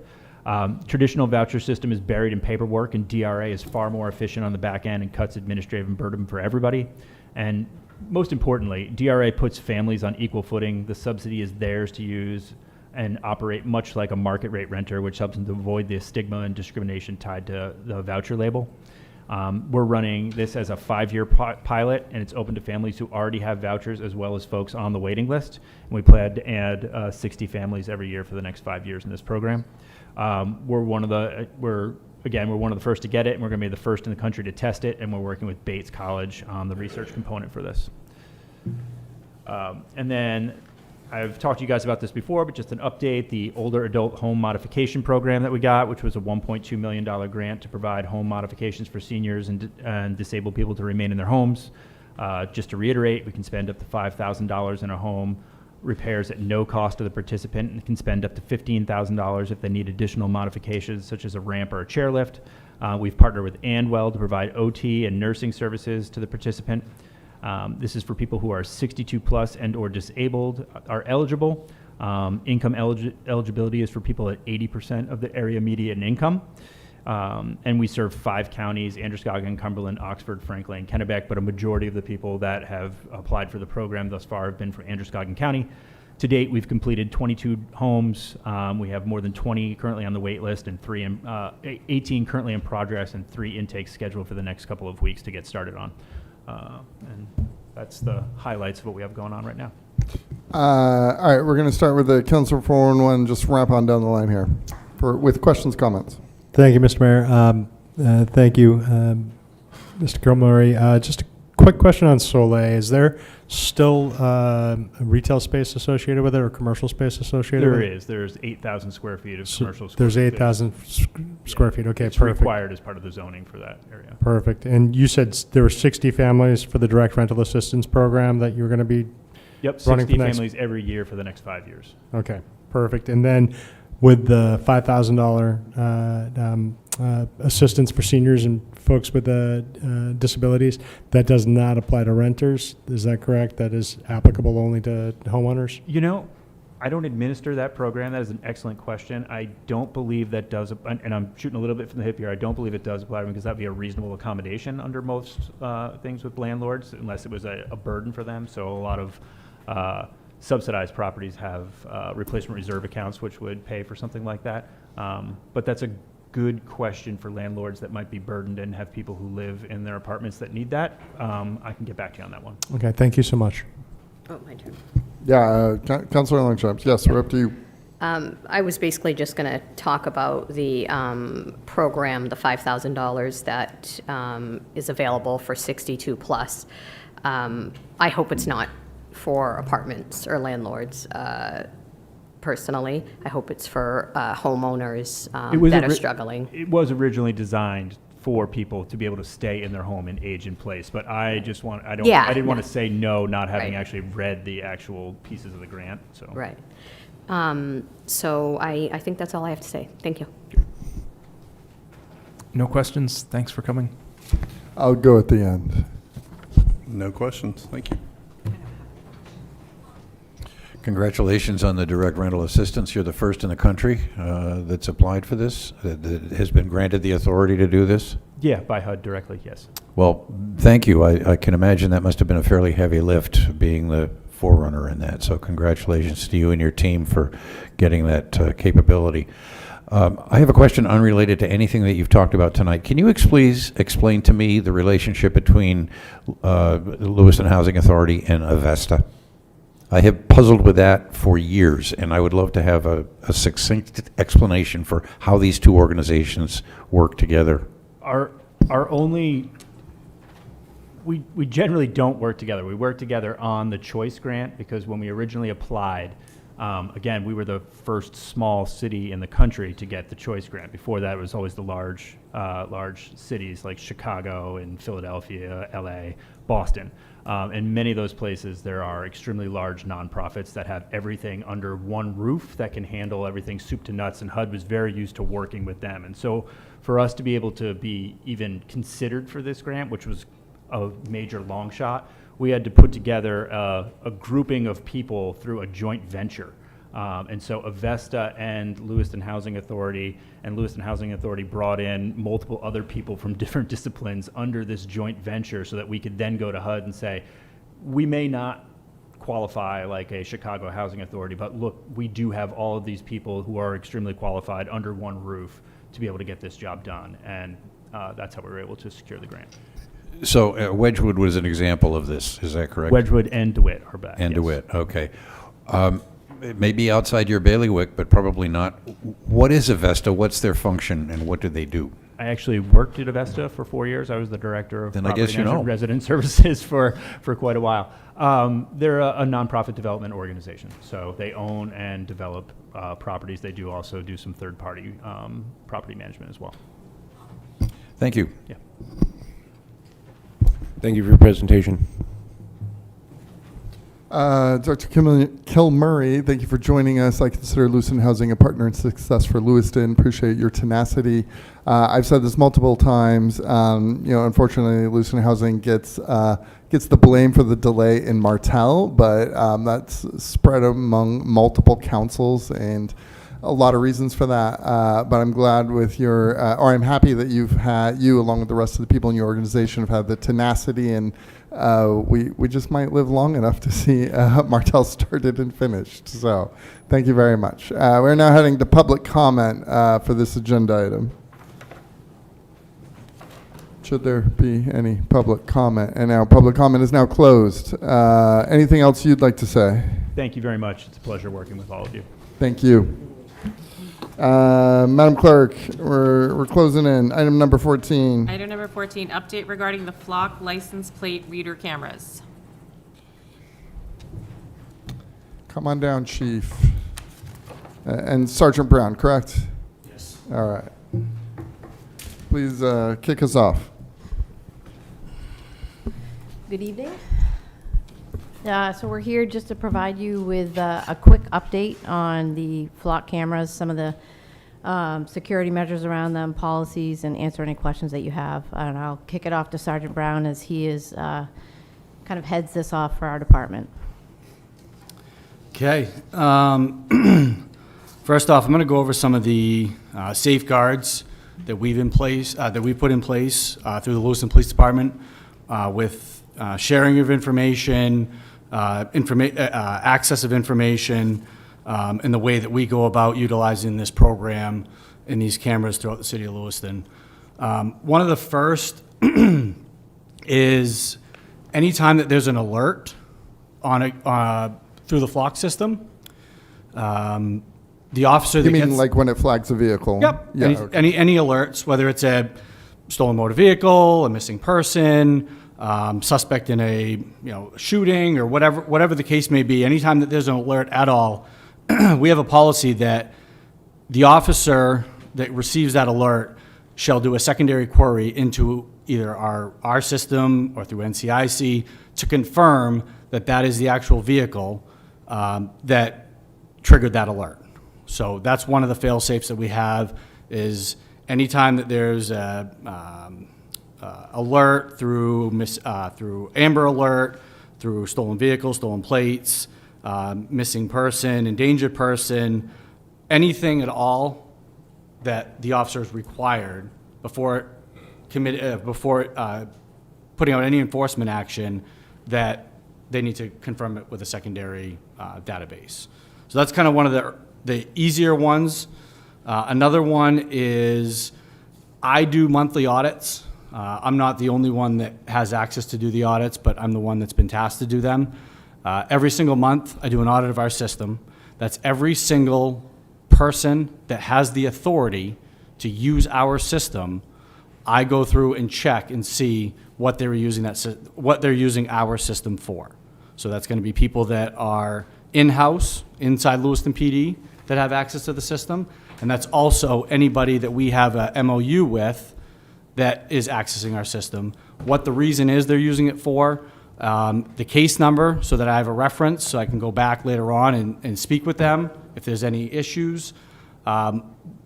Probably 2 months ago now, one of the agencies that we did have an MOU with, I saw some queries that were conducted inside the system that didn't have all of the information that I require and the Lewiston Police Department requires per our policy in those searches. So I immediately terminated their access to our system. So that's one of the things that we're doing every single month to make sure that our system is being used appropriately, our system is following state laws, and our policy inside the Lewiston Police Department. I do that every single month. Usually a week or two after the month ends, I'll go through and search it. Anybody with administrative rights can go in there and conduct the same audits that I'm doing. I believe we have, I think there's 8 supervisors, sergeants and lieutenants that have access to run audits inside the system, so that they can double check what I'm doing, or if I'm gone or if I'm out, then somebody else can run the report and go through line by line to make sure that all of the queries inside the system are being conducted appropriately. The successes that we've had, every month I also go through, and I believe the council gets a report from the chief's office of all of the successes that from these cameras, just strictly these cameras alone. Some of the highlights, we've recovered 18 stolen motor vehicles in 4 months. We've had 6 domestic violence arrests because of the use of these cameras. One of them, we actually apprehended the person prior to them fleeing down to Rhode Island. So we got the suspect immediately inside the city of Lewiston, and his intention was, after he had committed the crime, that he was leaving the state. Drug arrests, we've had 5 drug arrests, and throughout the 4 months, I don't know the total number of shootings that we've had over the 4 months, but it has played a significant role in 6 of the shootings. And actually, that doesn't include the month of that doesn't include the month of June, which we're currently in right now, which we've already used the system to solve 1 shooting this month. And it played a significant role in actually recovering a stolen vehicle and locating evidence from that shooting as well. I don't have much else to add. I'm going to open it up and see if anybody has any questions that they would like to ask me. I would just expand really quickly if I can. So we had 6 shooting firearm-related charges as a result of this, but we also recovered 3 guns with this. Thank you both. We're going to start with Councilor Martell and then wrap back around this way. Thank you guys for coming, for the presentation, and in general, I appreciate all the work you're doing in our community. It's not an easy job. In general, it's less so probably right now. So thank you very much. Thank you for highlighting all the uses. I just want to make a couple quick comments. I don't know if anybody else has been in the situation where they're having a conversation with someone or their spouse or something and mention, hey, maybe we should get a new TV. Next thing you know, you open up your cell phone, you have ads flooded for TVs on your phone. We're surveilled at department stores, grocery stores, stoplights. Most of us carry around the equivalent of a tracking device in our pocket. For me, the benefit of this greatly outweighs any security concerns. I do like hearing about the strong safeguards on the information and the data on who it's shared with, and that is a diligent task that you oversee on a regular basis. So hearing about the benefits and recognizing the public safety we have in our community right now, I fully support these, and I want to thank you again for exercising those strong safeguards. But yes, this is just far too beneficial in my eyes to have a real issue with, especially when you consider this is in public. This isn't in anyone's home. I don't see this anywhere near a Fourth Amendment violation or an infringement. So keep up the great work, and I hope that this will be a permanent program. Thank you. Thank you, Sergeant Brown, Chief Conley. As you know, I have not always been a huge fan of the flock cameras. I'm pleased to hear the safeguards that you have in effect. I'd like to know how many MOUs currently exist between the Lewiston Police Department and other agencies? 3. 3. There used to be 4, and now are 3. Okay, thank you. Those MOUs are executed within the police department itself. There's no outside administrative review. It's just a police department memorandum of understanding between you and another agency. Is that correct? That's correct. Okay, thank you. I am still confused, however, about the billing of these as license plate readers, and I'm hearing that they've been used in the solution and the resolution of shootings, which the information I'm getting is that these are children who are out in public with handguns, not in vehicles. Could you reconcile how this vehicle license plate reading system is helping solve crimes that, to my understanding, are being committed by 13-year-olds who are running around in the streets? So I'm going to just briefly touch on the most recent one that was this past weekend. It was a stolen vehicle. The stolen vehicle was driven. I'm sorry, I'd like to interrupt you. I'm trying to get the information about these cameras not being used in a license plate recognition mode. Am I mistaken in understanding that when you use them to solve shootings, it always involves a motor vehicle? Yes. Thank you. That's really all I need. Okay. Appreciate it. Yep. Hi, thank you. Mm-hmm. We've had a meeting already about this stuff, but I definitely have gotten emails, especially recently, with people complaining about flock accessing the cameras without acknowledgement maybe, or maybe people do know that that's happening. Mm-hmm. Can you talk about what type of safeguards or what type of what you're looking for when you allow somebody to access those cameras? So the police departments own the data that is stored on a cloud from these cameras. So it's the police department's data. It's the police departments that are the ones that are sharing this information with other agencies or with other users. So like, for instance, I can't speak on behalf of other agencies, but I can speak on behalf of ours, is we have 3 MOUs with 3 other agencies. I know that their policy regarding the use of these cameras is a close mirror to ours, if not maybe even stricter, but definitely not any less than ours. So they're putting in the pertinent information that I'm looking for when I do an audit that will suffice for what our policy states. As for third parties, the third party misconception is not a thing, not with regards to the cameras that we have. If there have been third party breaches, I'm only aware of one, and that was from a different style camera that when we have. It's a totally different. It's not a license plate reader camera. It's actually a camera almost identical to that. That is a PTZ camera that will swivel and turn, that Flock also has, that we do not have in the city, that uses a SIM card that was provided by Verizon, and that SIM card, according to Flock, had an open IP address. And that's how that camera was able to be accessed. So Flock cannot access our cameras at all? According to the Flock website, they do not have access to our cameras, and I've never seen in any of our audits, any other entity not other than the ones that we have MOUs with, accessing any of ours. I also wanted to know, you said there were 8 other people in the Lewiston Police Department that can access the cameras. Do they have to have The 8 other administrators that have the ability to run audits and basically dive deeper into the system to see who's accessing it and who's using it. And they're all our people, correct? Yes. Yep.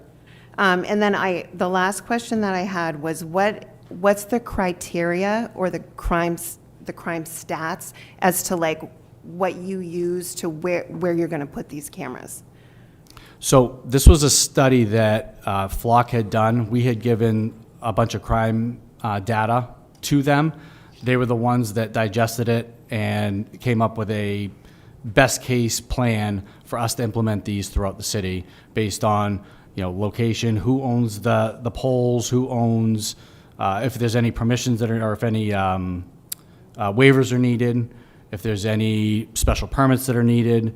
They're the ones that make that assessment. They come back with us. They work with our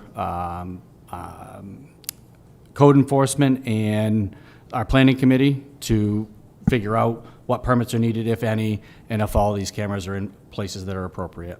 So just so we're clear, if anybody outside of the Lewiston Police Department accesses those cameras, Yes, there's no mistake about that. there's no mistake. I have a full, very in-depth audit every month. Usually it's between, if I were to print it out, I would say it'd probably be around 30 pages of printed paper of every single access, from whether it's they're accessing it from which computer, what the IP address is, where they're accessing, what the reason they're accessing it for. There's all kinds of information in that audit that tells me what that's used for, where it was used, who was using it. So it's a pretty in-depth audit.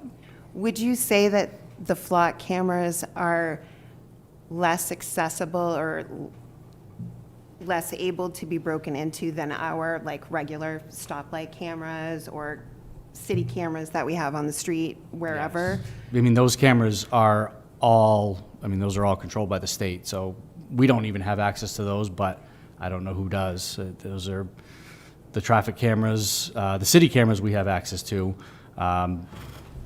Again, I think those are just as secure as any other camera that we utilize, but they are controlled by people other than us. So you guys control the flock cameras and Yes. nobody else? Correct. Okay. Thank you so much. Yep. Thank you. Thank you both for being here. Thank you for the jobs that you do. I want to thank your whole force. Thank you.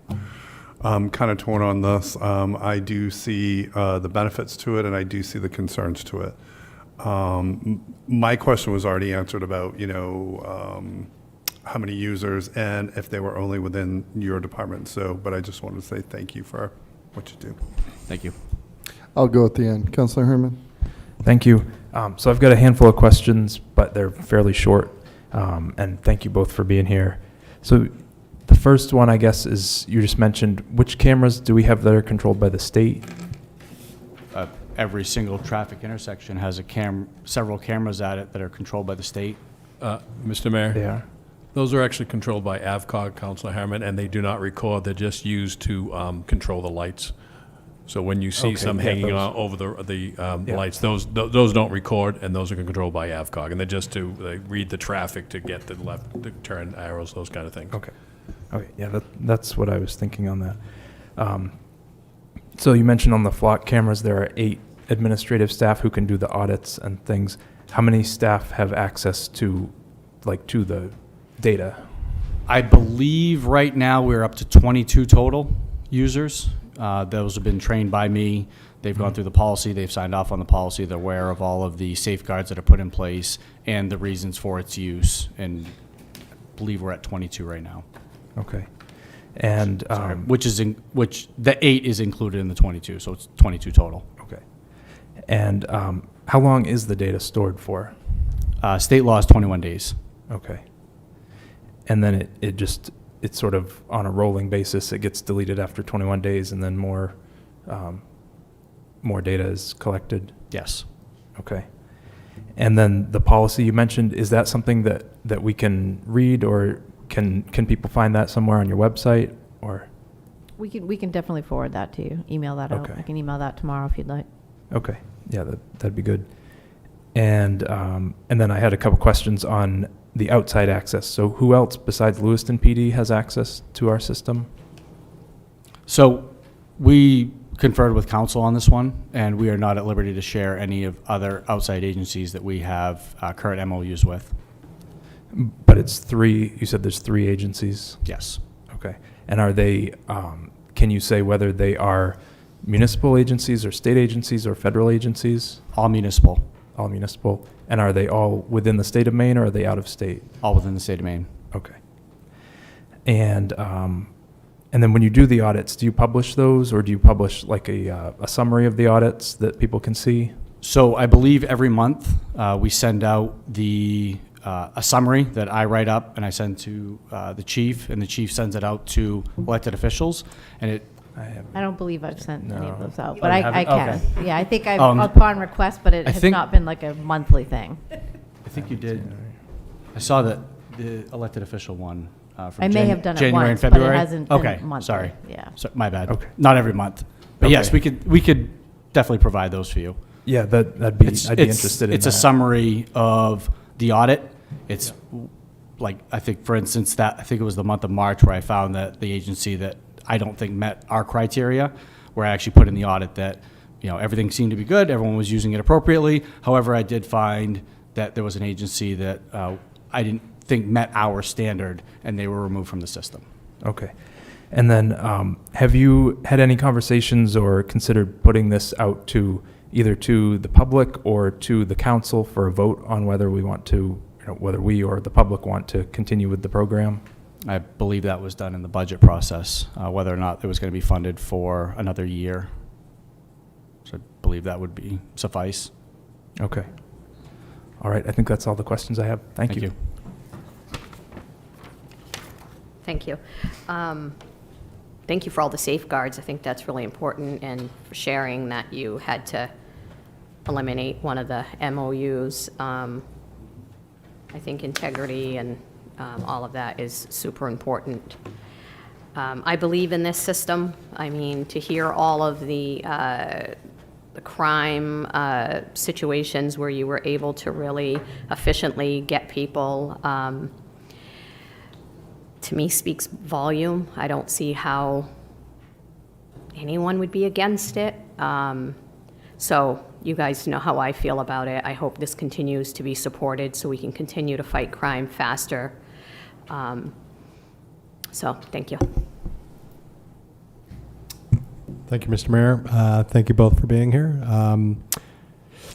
I think I've had several conversations about this technology with yourself, Sergeant Brown, and at the end of the day, I do have some concerns about both Fourth and 10th Amendment right violations, but I don't see that present with Flock. The way that we're using it, anyways, I do believe that there are legitimate concerns about how these technologies can be abused, but based on the fact that we're able to audit these systems and also provide information to the public concerning the way that we audit and the way that we function, at the end of the day, it's a tool that we're using in order to both stop crime and suppress crime in certain cases. And I think I've said it before, but all of the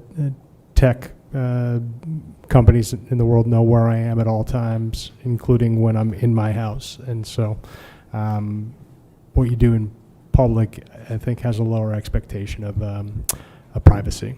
So. A quick couple of things here. So the agency that you terminated, was that a municipal agency? Yes. And so were they like, hey, what's going on? Or is there like an appeal process for them, or they're locked out forever? What does that look like? I have not heard from them. Oh, so they know what they did wrong, potentially. And then, so if I'm hearing what you were saying a few minutes ago, so I trust your processes in the Lewiston Police. You're saying that Flock can't independently access our data. They cannot, no. And if they did, it would be in the audit logs, so I would know. I would know that there's something not consistent with what I see every single month and what I see line by line, that there was something different.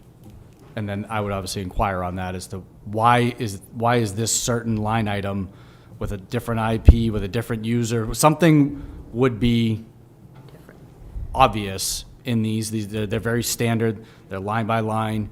Very easy to read, very easy to digest. I would know immediately if something was not consistent with what I'm used to seeing every single month. Okay. And just to be clear, so Flock can't like independently, secretly access our data to fulfill, some national agency request or something like According to them, according to their website, and according to what I've seen, I have not seen anything that's consistent with that. Okay, thank you. We're now going to public comment for this agenda item.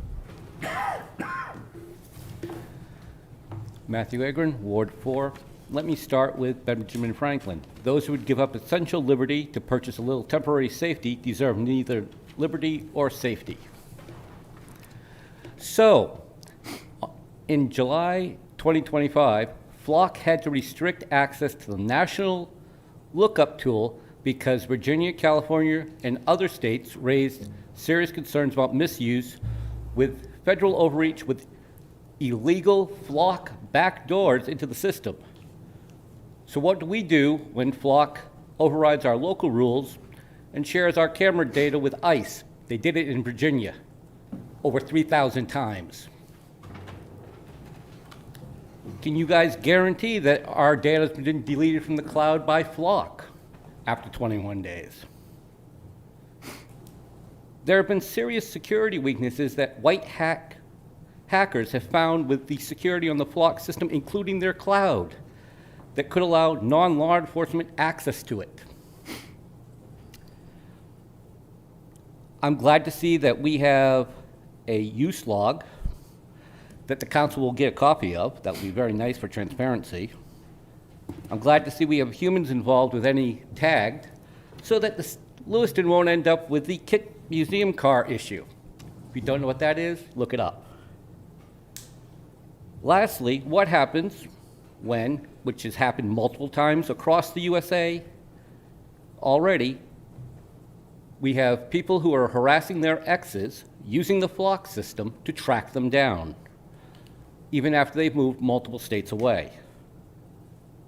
The Flock system has been abused by law enforcement operatives already. It will happen again.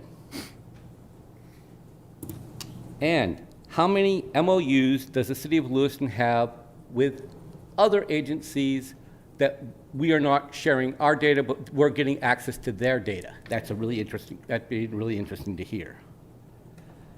Let's see.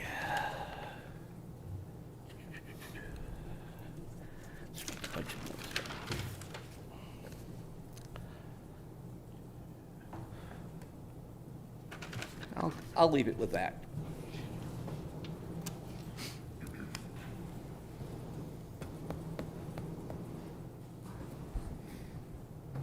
Melissa Dunn, resident on Blake Street. In order for us to feel assurance and secure and feel safe, we need to know that the provisions that are in place are actually going to work and not something that's Band-Aid or made up just from cross-checking and things like that. Flock camera trackers, mass surveilling without a warrant is unjust. Stalking is normalized a lot by white men and by police. Retired now, Marshal Dave St. Pierre did not initially disclose that they were Flock camera trackers, but named them as portable cameras. And I mention this because this is where that trust comes from. We want that assurance and security. If that's not being disclosed initially, it doesn't give me the assurance or security of feeling that or knowing that my data might not be safe or misused. There's no accountability. There's no self nor collective reliance. There's a heavy reliance on AI and other mass surveilling tools that are not reliable, like Flock cameras being reported to have the inability to distinguish O from 0. I'm personally impacted by now 10 current stalking and cyber stalking police. One was a Flock camera tracker was actually installed right outside my driveway onto private property. And because I asked for a call number, I was threatened with disorderly despite my neighbors being present. And I had spoke at city council to ask for an ordinance so other homeowners don't experience what I have. And at that moment, to my horror, the installer made claims that the camera was installed because we had a bunch of illegals around here. And that is just not simply accurate information about my surrounding community. Even witness to a community being racially profiled by police and federal entities without warrants or probation violations or other cause. Mass surveilling individuals and entire communities as a response to isolated incidents of interpersonal or street violence is unjust and inhumane. And the reality is no one's information is protected nor safe. And Sergeant, I appreciate all your efforts to try to have some kind of system in place when it comes to this kind of technology. But he cannot guarantee safety from breaches, misuse, and harmful people misusing systems and databases to target our community members. Terminating somebody's access is an accountability. What is the disruptor within the cultural walls of falsified reports, unsworn falsification, purposeful falsification of government records of the LPD, and when that information is being misused or not disclosed? Further public comment? Public comment? Or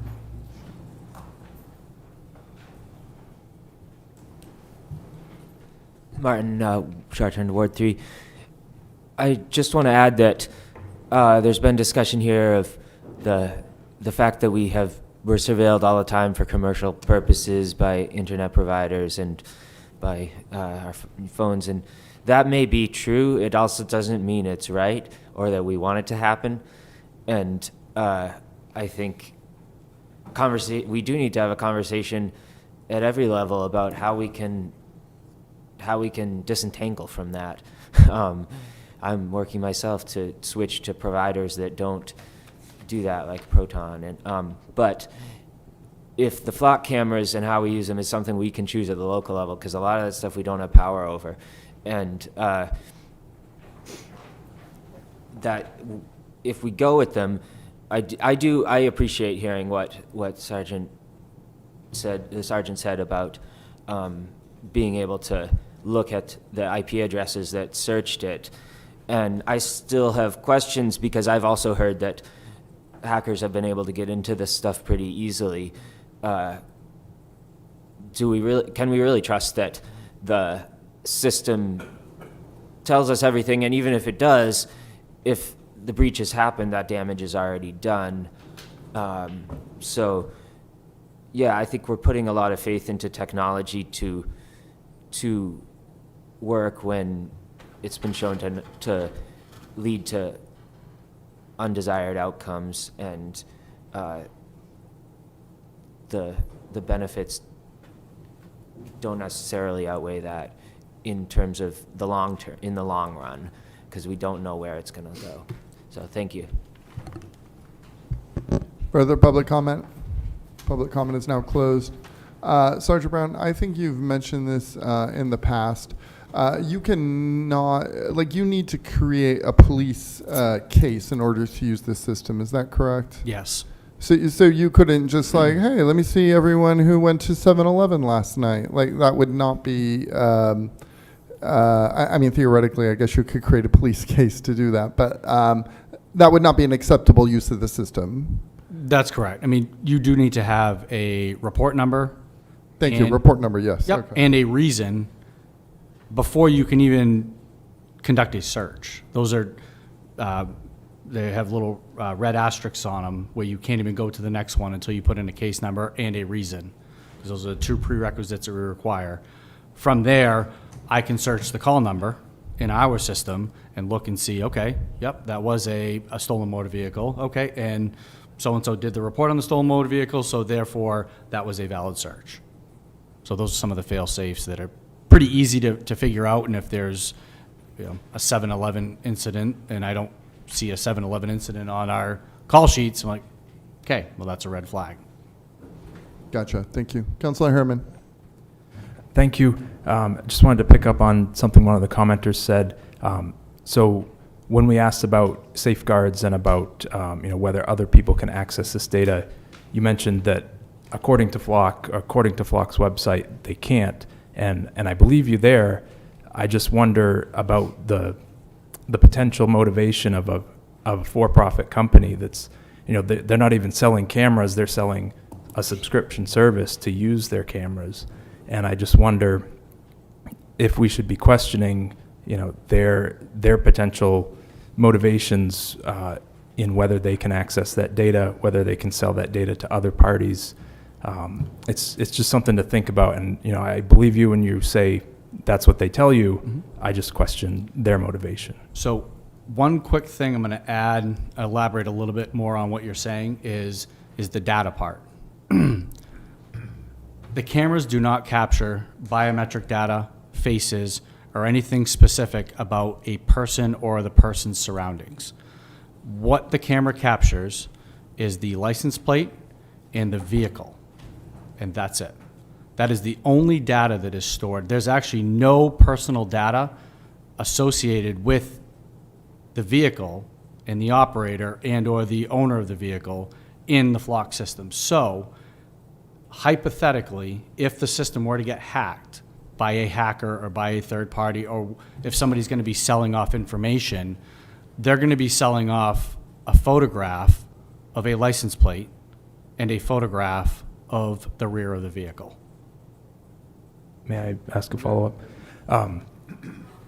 In addition to the photograph, though, there's a location and a date and time associated with that. Yes. So they don't just have a photo of a vehicle, they have a photo and the date that they passed a certain location, times however many photos there are.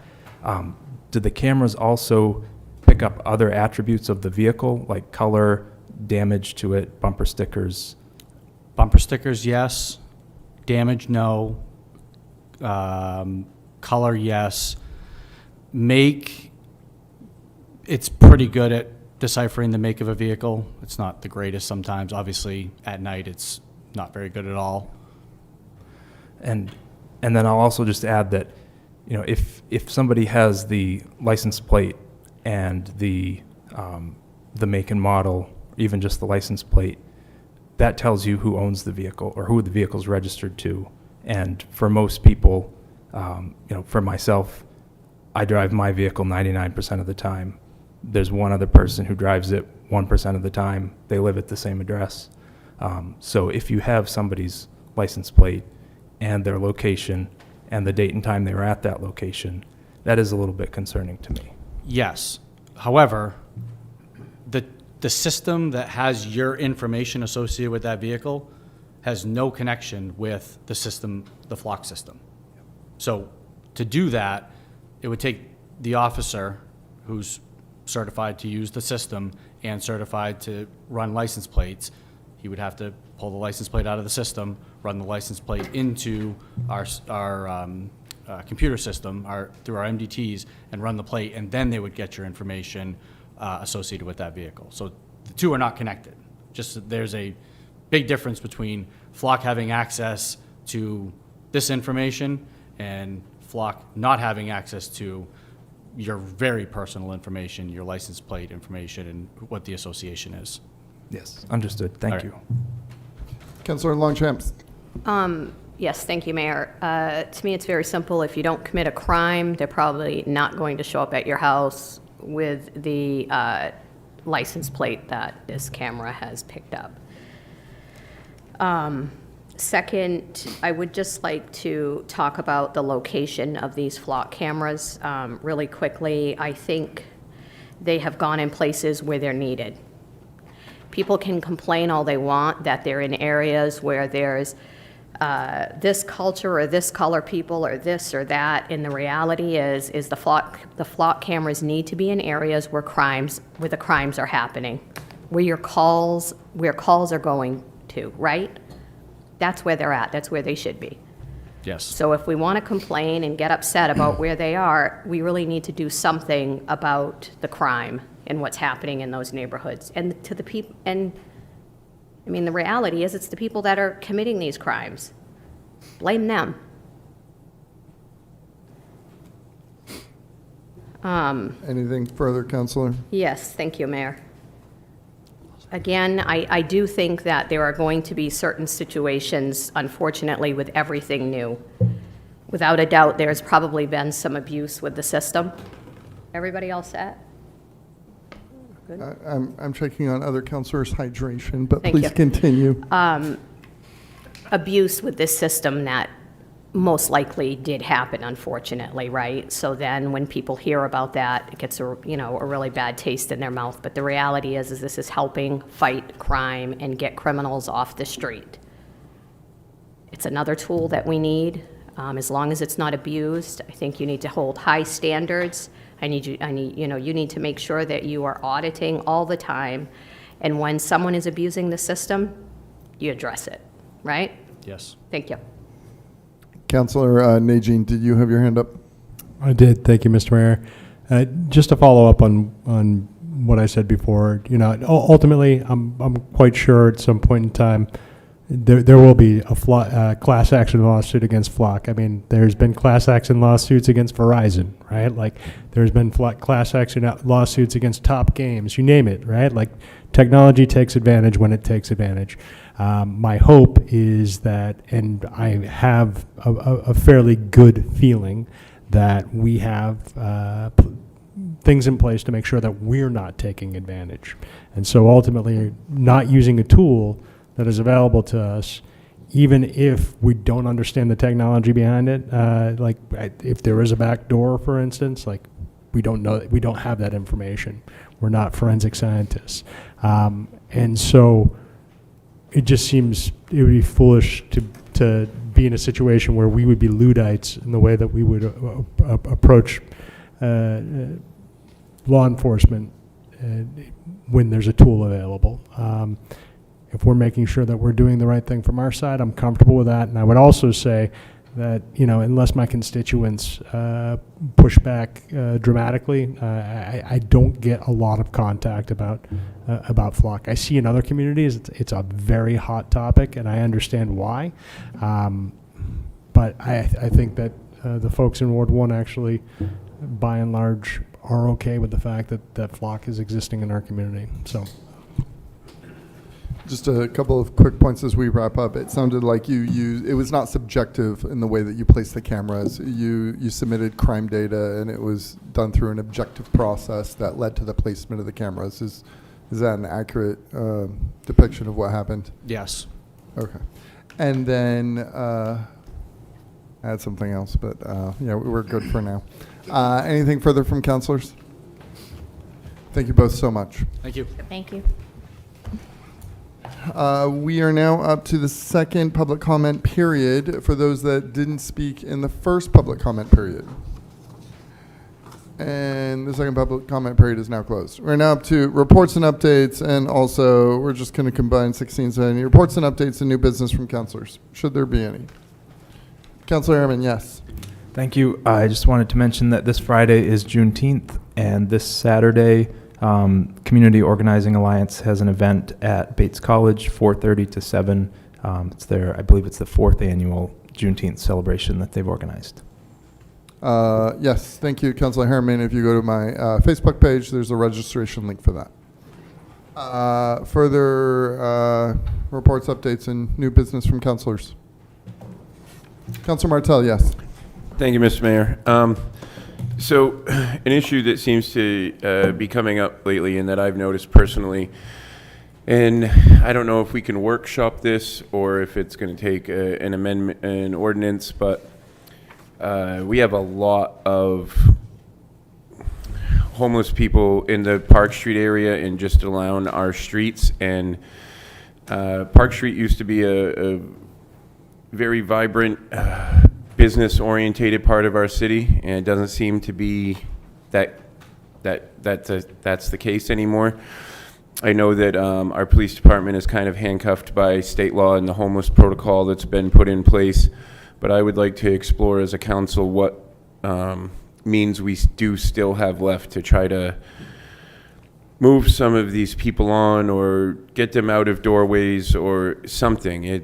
People are aggressively not begging, but demanding money, demanding things from individuals that just want to frequent our post office or visit Kennedy Park or even come down to City Hall. And it just is becoming an overwhelming plight in our city. And I would like to see a little collaborative work on what is within our power subject to state law to address that issue. I know it's not just me that has been concerned about this.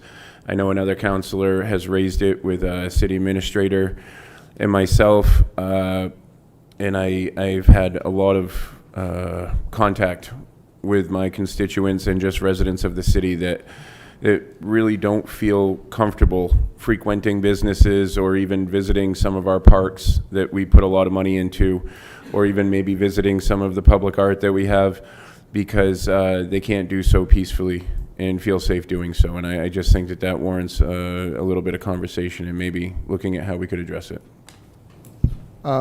Thank you, Councilor Martell. I checked in with the. Is our police chief still here? Oh yeah. Do you mind just coming? Thanks for sticking around, Chief Conley. So it's to Councilor Martell's point. People cannot occupy doorways or and then smoke within 25 feet. And obviously, illegal behaviors are still illegal, no matter where they are on the sidewalk. And can you talk about what constitutes aggressive panhandling and so on and so forth, if you don't mind?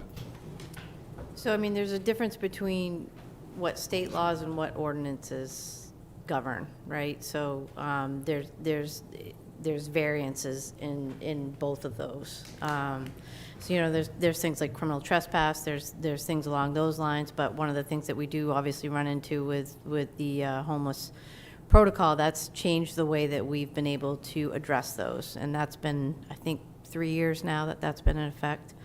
So those are some of the challenges that we see, you know, criminal trespass, disorderly conduct, some of those what some would say are maybe de minimis crimes, but obviously some of the ones that we deal with most frequently, sometimes with our, you know, unhoused population, and we have businesses that complain and have issues, and we're not able to address those in the same manner that we once were.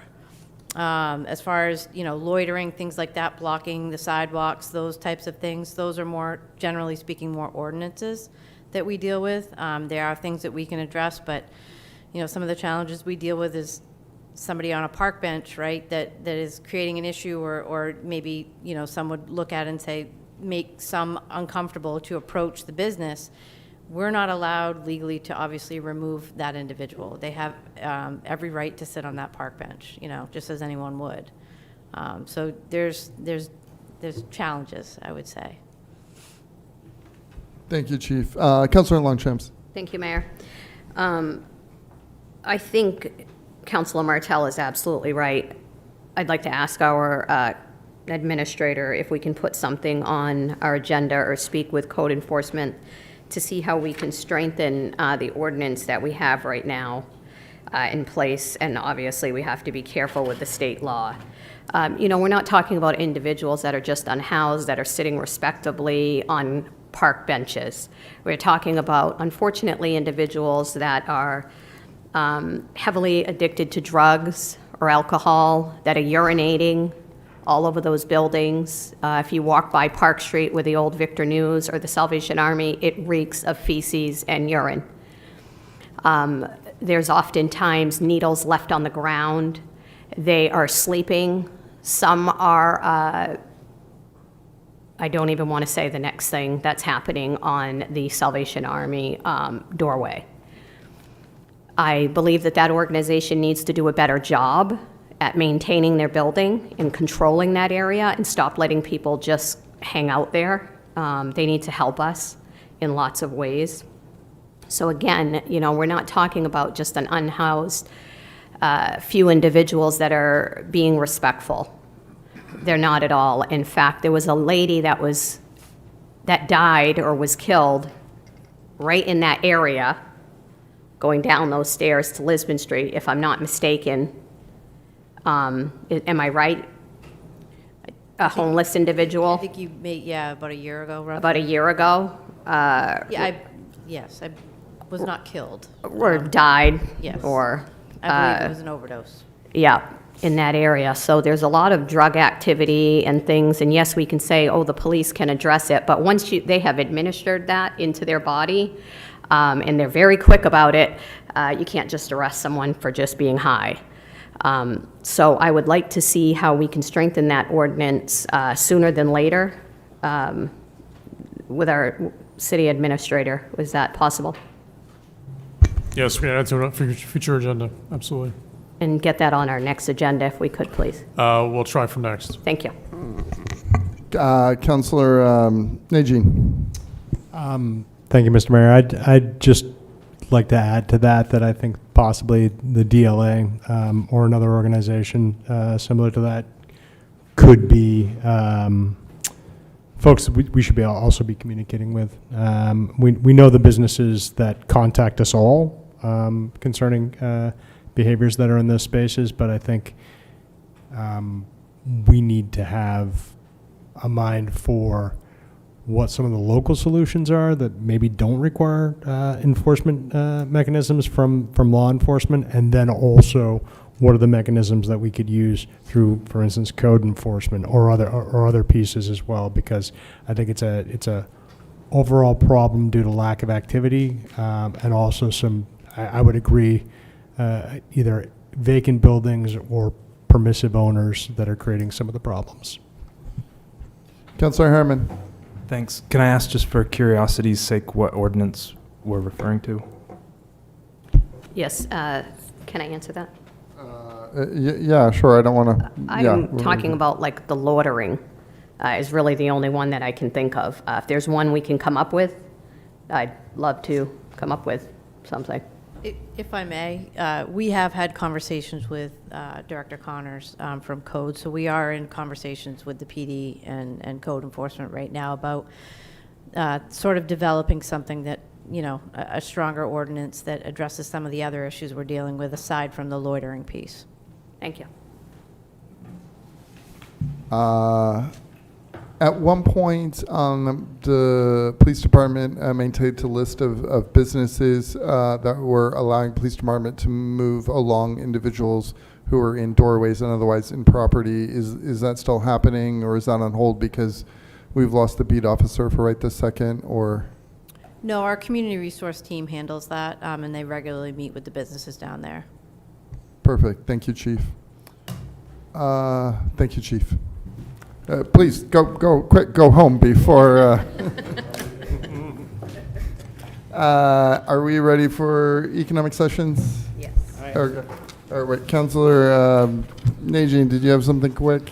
Yeah, or maybe I'll take a long time, but no, I'll try to be quick. So take all the time you need, Councilor Najin. No, I just wanted to point out that again, there was an accident on the corner of the intersection of Fair College and Montello, which has been a major problem for my ward for a while now.